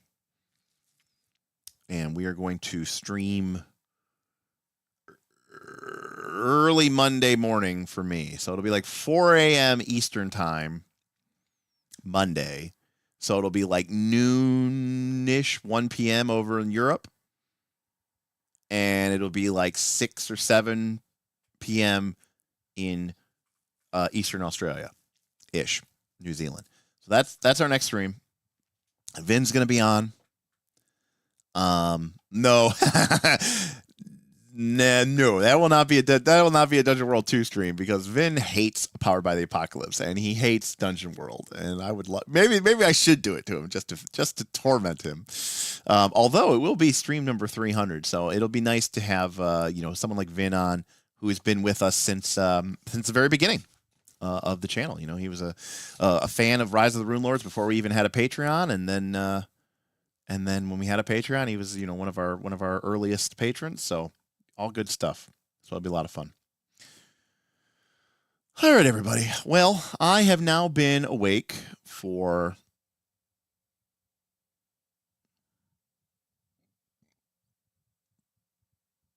almost 16 hours. So I can probably go to bed now. And still got up so late. And hopefully I get another night. I'm going to definitely sleep in tomorrow. So I can be wide awake for Vin. And it'll be a lot of fun. So we'll be back. I give Vin infinite shit. I do love Vin. Vin's great. I've loved being able to when he came here, and we got to hang out with him and got to play, you know, the Dread in the Dark and Dragons, and he got to be there when Smith legendarily pussed out a 3rd edition character sheet when we showed up to play Dread and insisted upon using it. It was fantastic. He loved every minute of it. All right. Well, that is going to do it for me. I will see you guys in about 25 hours. Hopefully, you EU folks can enjoy stepping in. It was nice having everybody stop by tonight. I know it was a pretty quiet night. We didn't have a ton of people here, but thank you, Jackal and Dr. Stevel and Jack and Wolfstein for a couple of bucks. Appreciate it. Only 9,999. Oh no, $9,990 dollars to go to make up for my medical health insurance loss, which is crazy. That is crazy. So this YouTube experiment, this late night streaming has been nice. So you know, hopefully we can figure out a way. Maybe they're all bots. Could be bots. But I really appreciate that. By the way, no doubt we closed out on a number of hours on Twitch. So now all we need is a couple more days streamed on Twitch, and I think we'll be affiliate status. So it'll be good stuff. You're definitely a bot. Good to know. If you have any comments, thoughts, questions, you know, leave them in the thing below. I'd love to read them, and I love responding to you. If you want to be part of this crazy nonsense, go ahead and check us out. Patreon.com/nightslastcall. We'd love to have you in our community. If you want to play Northern Reaches, if you're really interested in Pathfinder 2, and you want to play that with part of a group of over 100 players and 30 to 40 GMs, exactly sure what the number is right now, but you can join Northern Reaches if you join our Patreon at the $10 champion level and get to play some community Pathfinder 2 with a group of cool people. And yeah, more stuff's coming. Not to mention, you get access to both Torchbearer streams and our hype indeed. Yeah, I can't believe it. It feels like it's been going for a month. We're ending the first week tomorrow. It's not even the first week. It's crazy. It's been a busy week. Spoiler alert. The Forge that we host are trying to ban us, but we're trying to bribe them because they're like, you guys are using too much bandwidth. you're playing too many games. They're like, you need to pay more money. So we're like, okay. Yeah, I mean, I don't blame them. I mean, you know, when you create something like the Forge, you're not expecting, you know, the kind of, you know, you're not expecting the kind of traffic that something like Northern Reaches generates. So, you know, yeah, you know, so we're gonna get it dealt with. You know, we're gonna get it dealt with. I get why they're upset. I get why they're upset, and they're not upset for like any other reason other than, you know, they're not making enough money. So we'll come to some sort of agreement. You know, we'll figure out a way to get some extra super premium tier or something that we can, you know, pay them more money. So, you know, it'll obviously be, yeah, right. That is ideally that is what they will do. Yeah. So like, you know, there's like the ultimate story master or something like that, like the world builder, and that's like the max level or something like that. And we also pay, by the way, they actually do fine because we pay for the premiumest tier. And then we have a bunch of add-ons so that we have more space for hard drive space. We have more space for upload space. And quite frankly, I don't think it gets used. We just bought it all. We literally maxed out the account as much as we can.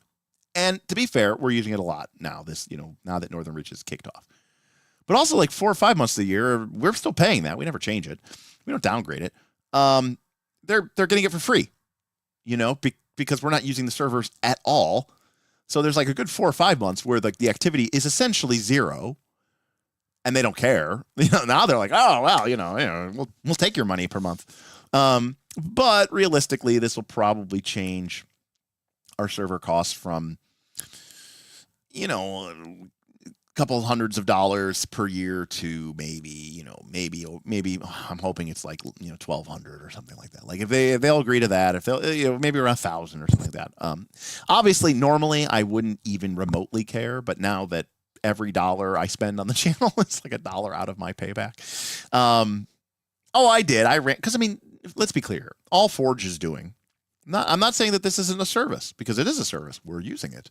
All the Forge is doing is acting as a middleman between your Foundry game and AWS. That's it. That's all they're doing. They are requisitioning AWS virtual CPUs and routing you to that CPU. That's all they're doing. So and that's not saying that they're not providing a service. They are. But that's all they're doing. And so the more that we use their service, the more AWS they have to use. And those virtual CPUs cost time and money. And when we're running these servers as long as we are, as often as we are, and apparently like the AFK isn't working, so like none of the servers are getting shut down, so it looks like they're running like all the time. They go, oh my God, our AWS, costs on this account have skyrocketed. They've gone through the roof, and which is fair. Okay, we'll pay them more money. I mean, if that's what they need, that's fair. That is an option, yeah. But it's a pain in the ass. Let's just call it what it is. It is a pain in the ass, and I don't want to have to deal with it. So yeah. Right. There's always somebody sitting around and, not logging off, and which is whatever. I mean, it is what it is, But yeah, I got to loop the Bezos money back. Yeah. Challenge of a global gaming community. It is totally, it's not unexpected at all. And they had warned us about this like back in 2022 during season 1. But then they didn't say anything 2023, 2024. So we just thought it was like, okay, they're not worried about it. They saw that the server, that was and again, this is the first week. It's been a surge of activity. I'm sure, as time goes on, it won't be quite as much, but you never know. We'll see. Anyways, you love being the only American in your game that week. Yeah, it's fun. It's a cool community, and I'm glad people make an effort to try to be, international. But yeah, we sent them a proposal, and I'm sure they expected us to be like, oh, we're so sorry, we'll cancel everything. We're like, all right, how much is this going to take to, buy you off? Like how much you need, like you guys deserve your cut, take your cut, whatever. What's your AWS cost? We'll throw a percentage on top of that. Like, do we have to buy 5 accounts a month? Can we make a super tier? Can we just make this right? So that's what we'll do. Anyways, that was a side tangent that we're dealing with there. But point is, NR is so popular, it is literally breaking the forge. How about that? NR is so popular, it has literally caused the Forge VTT to email us directly and be like, what the fuck are you guys doing? So join now. And hey, you should definitely join now because I'm going to be paying a lot more money for it. And if I'm paying more money for it, I might as well get as much use out of it as I can. So definitely sign up and play because, if I paid now, I'm going to be paying a higher amount, whether there's 100 players or whether there's 150 players. So, we should definitely do it. Yeah, right. We did it. Yeah, we broke the game. Turns out that was the final boss all along. It wasn't Triune. It wasn't Valax. Okay. It was the Forge itself. You guys managed to defeat that. And so now we have to go into New Game Plus, I guess. Alrighty. I will see you guys tomorrow in the middle of the night for me, but hopefully at a better time for you. And of course, if you're from the United States and you're watching me at that time, what is wrong with you? Otherwise, I will catch you in the VOD. So I will talk to you guys tomorrow. Until then, peace out, and we'll catch you early morning on Night's Last Call. Good night.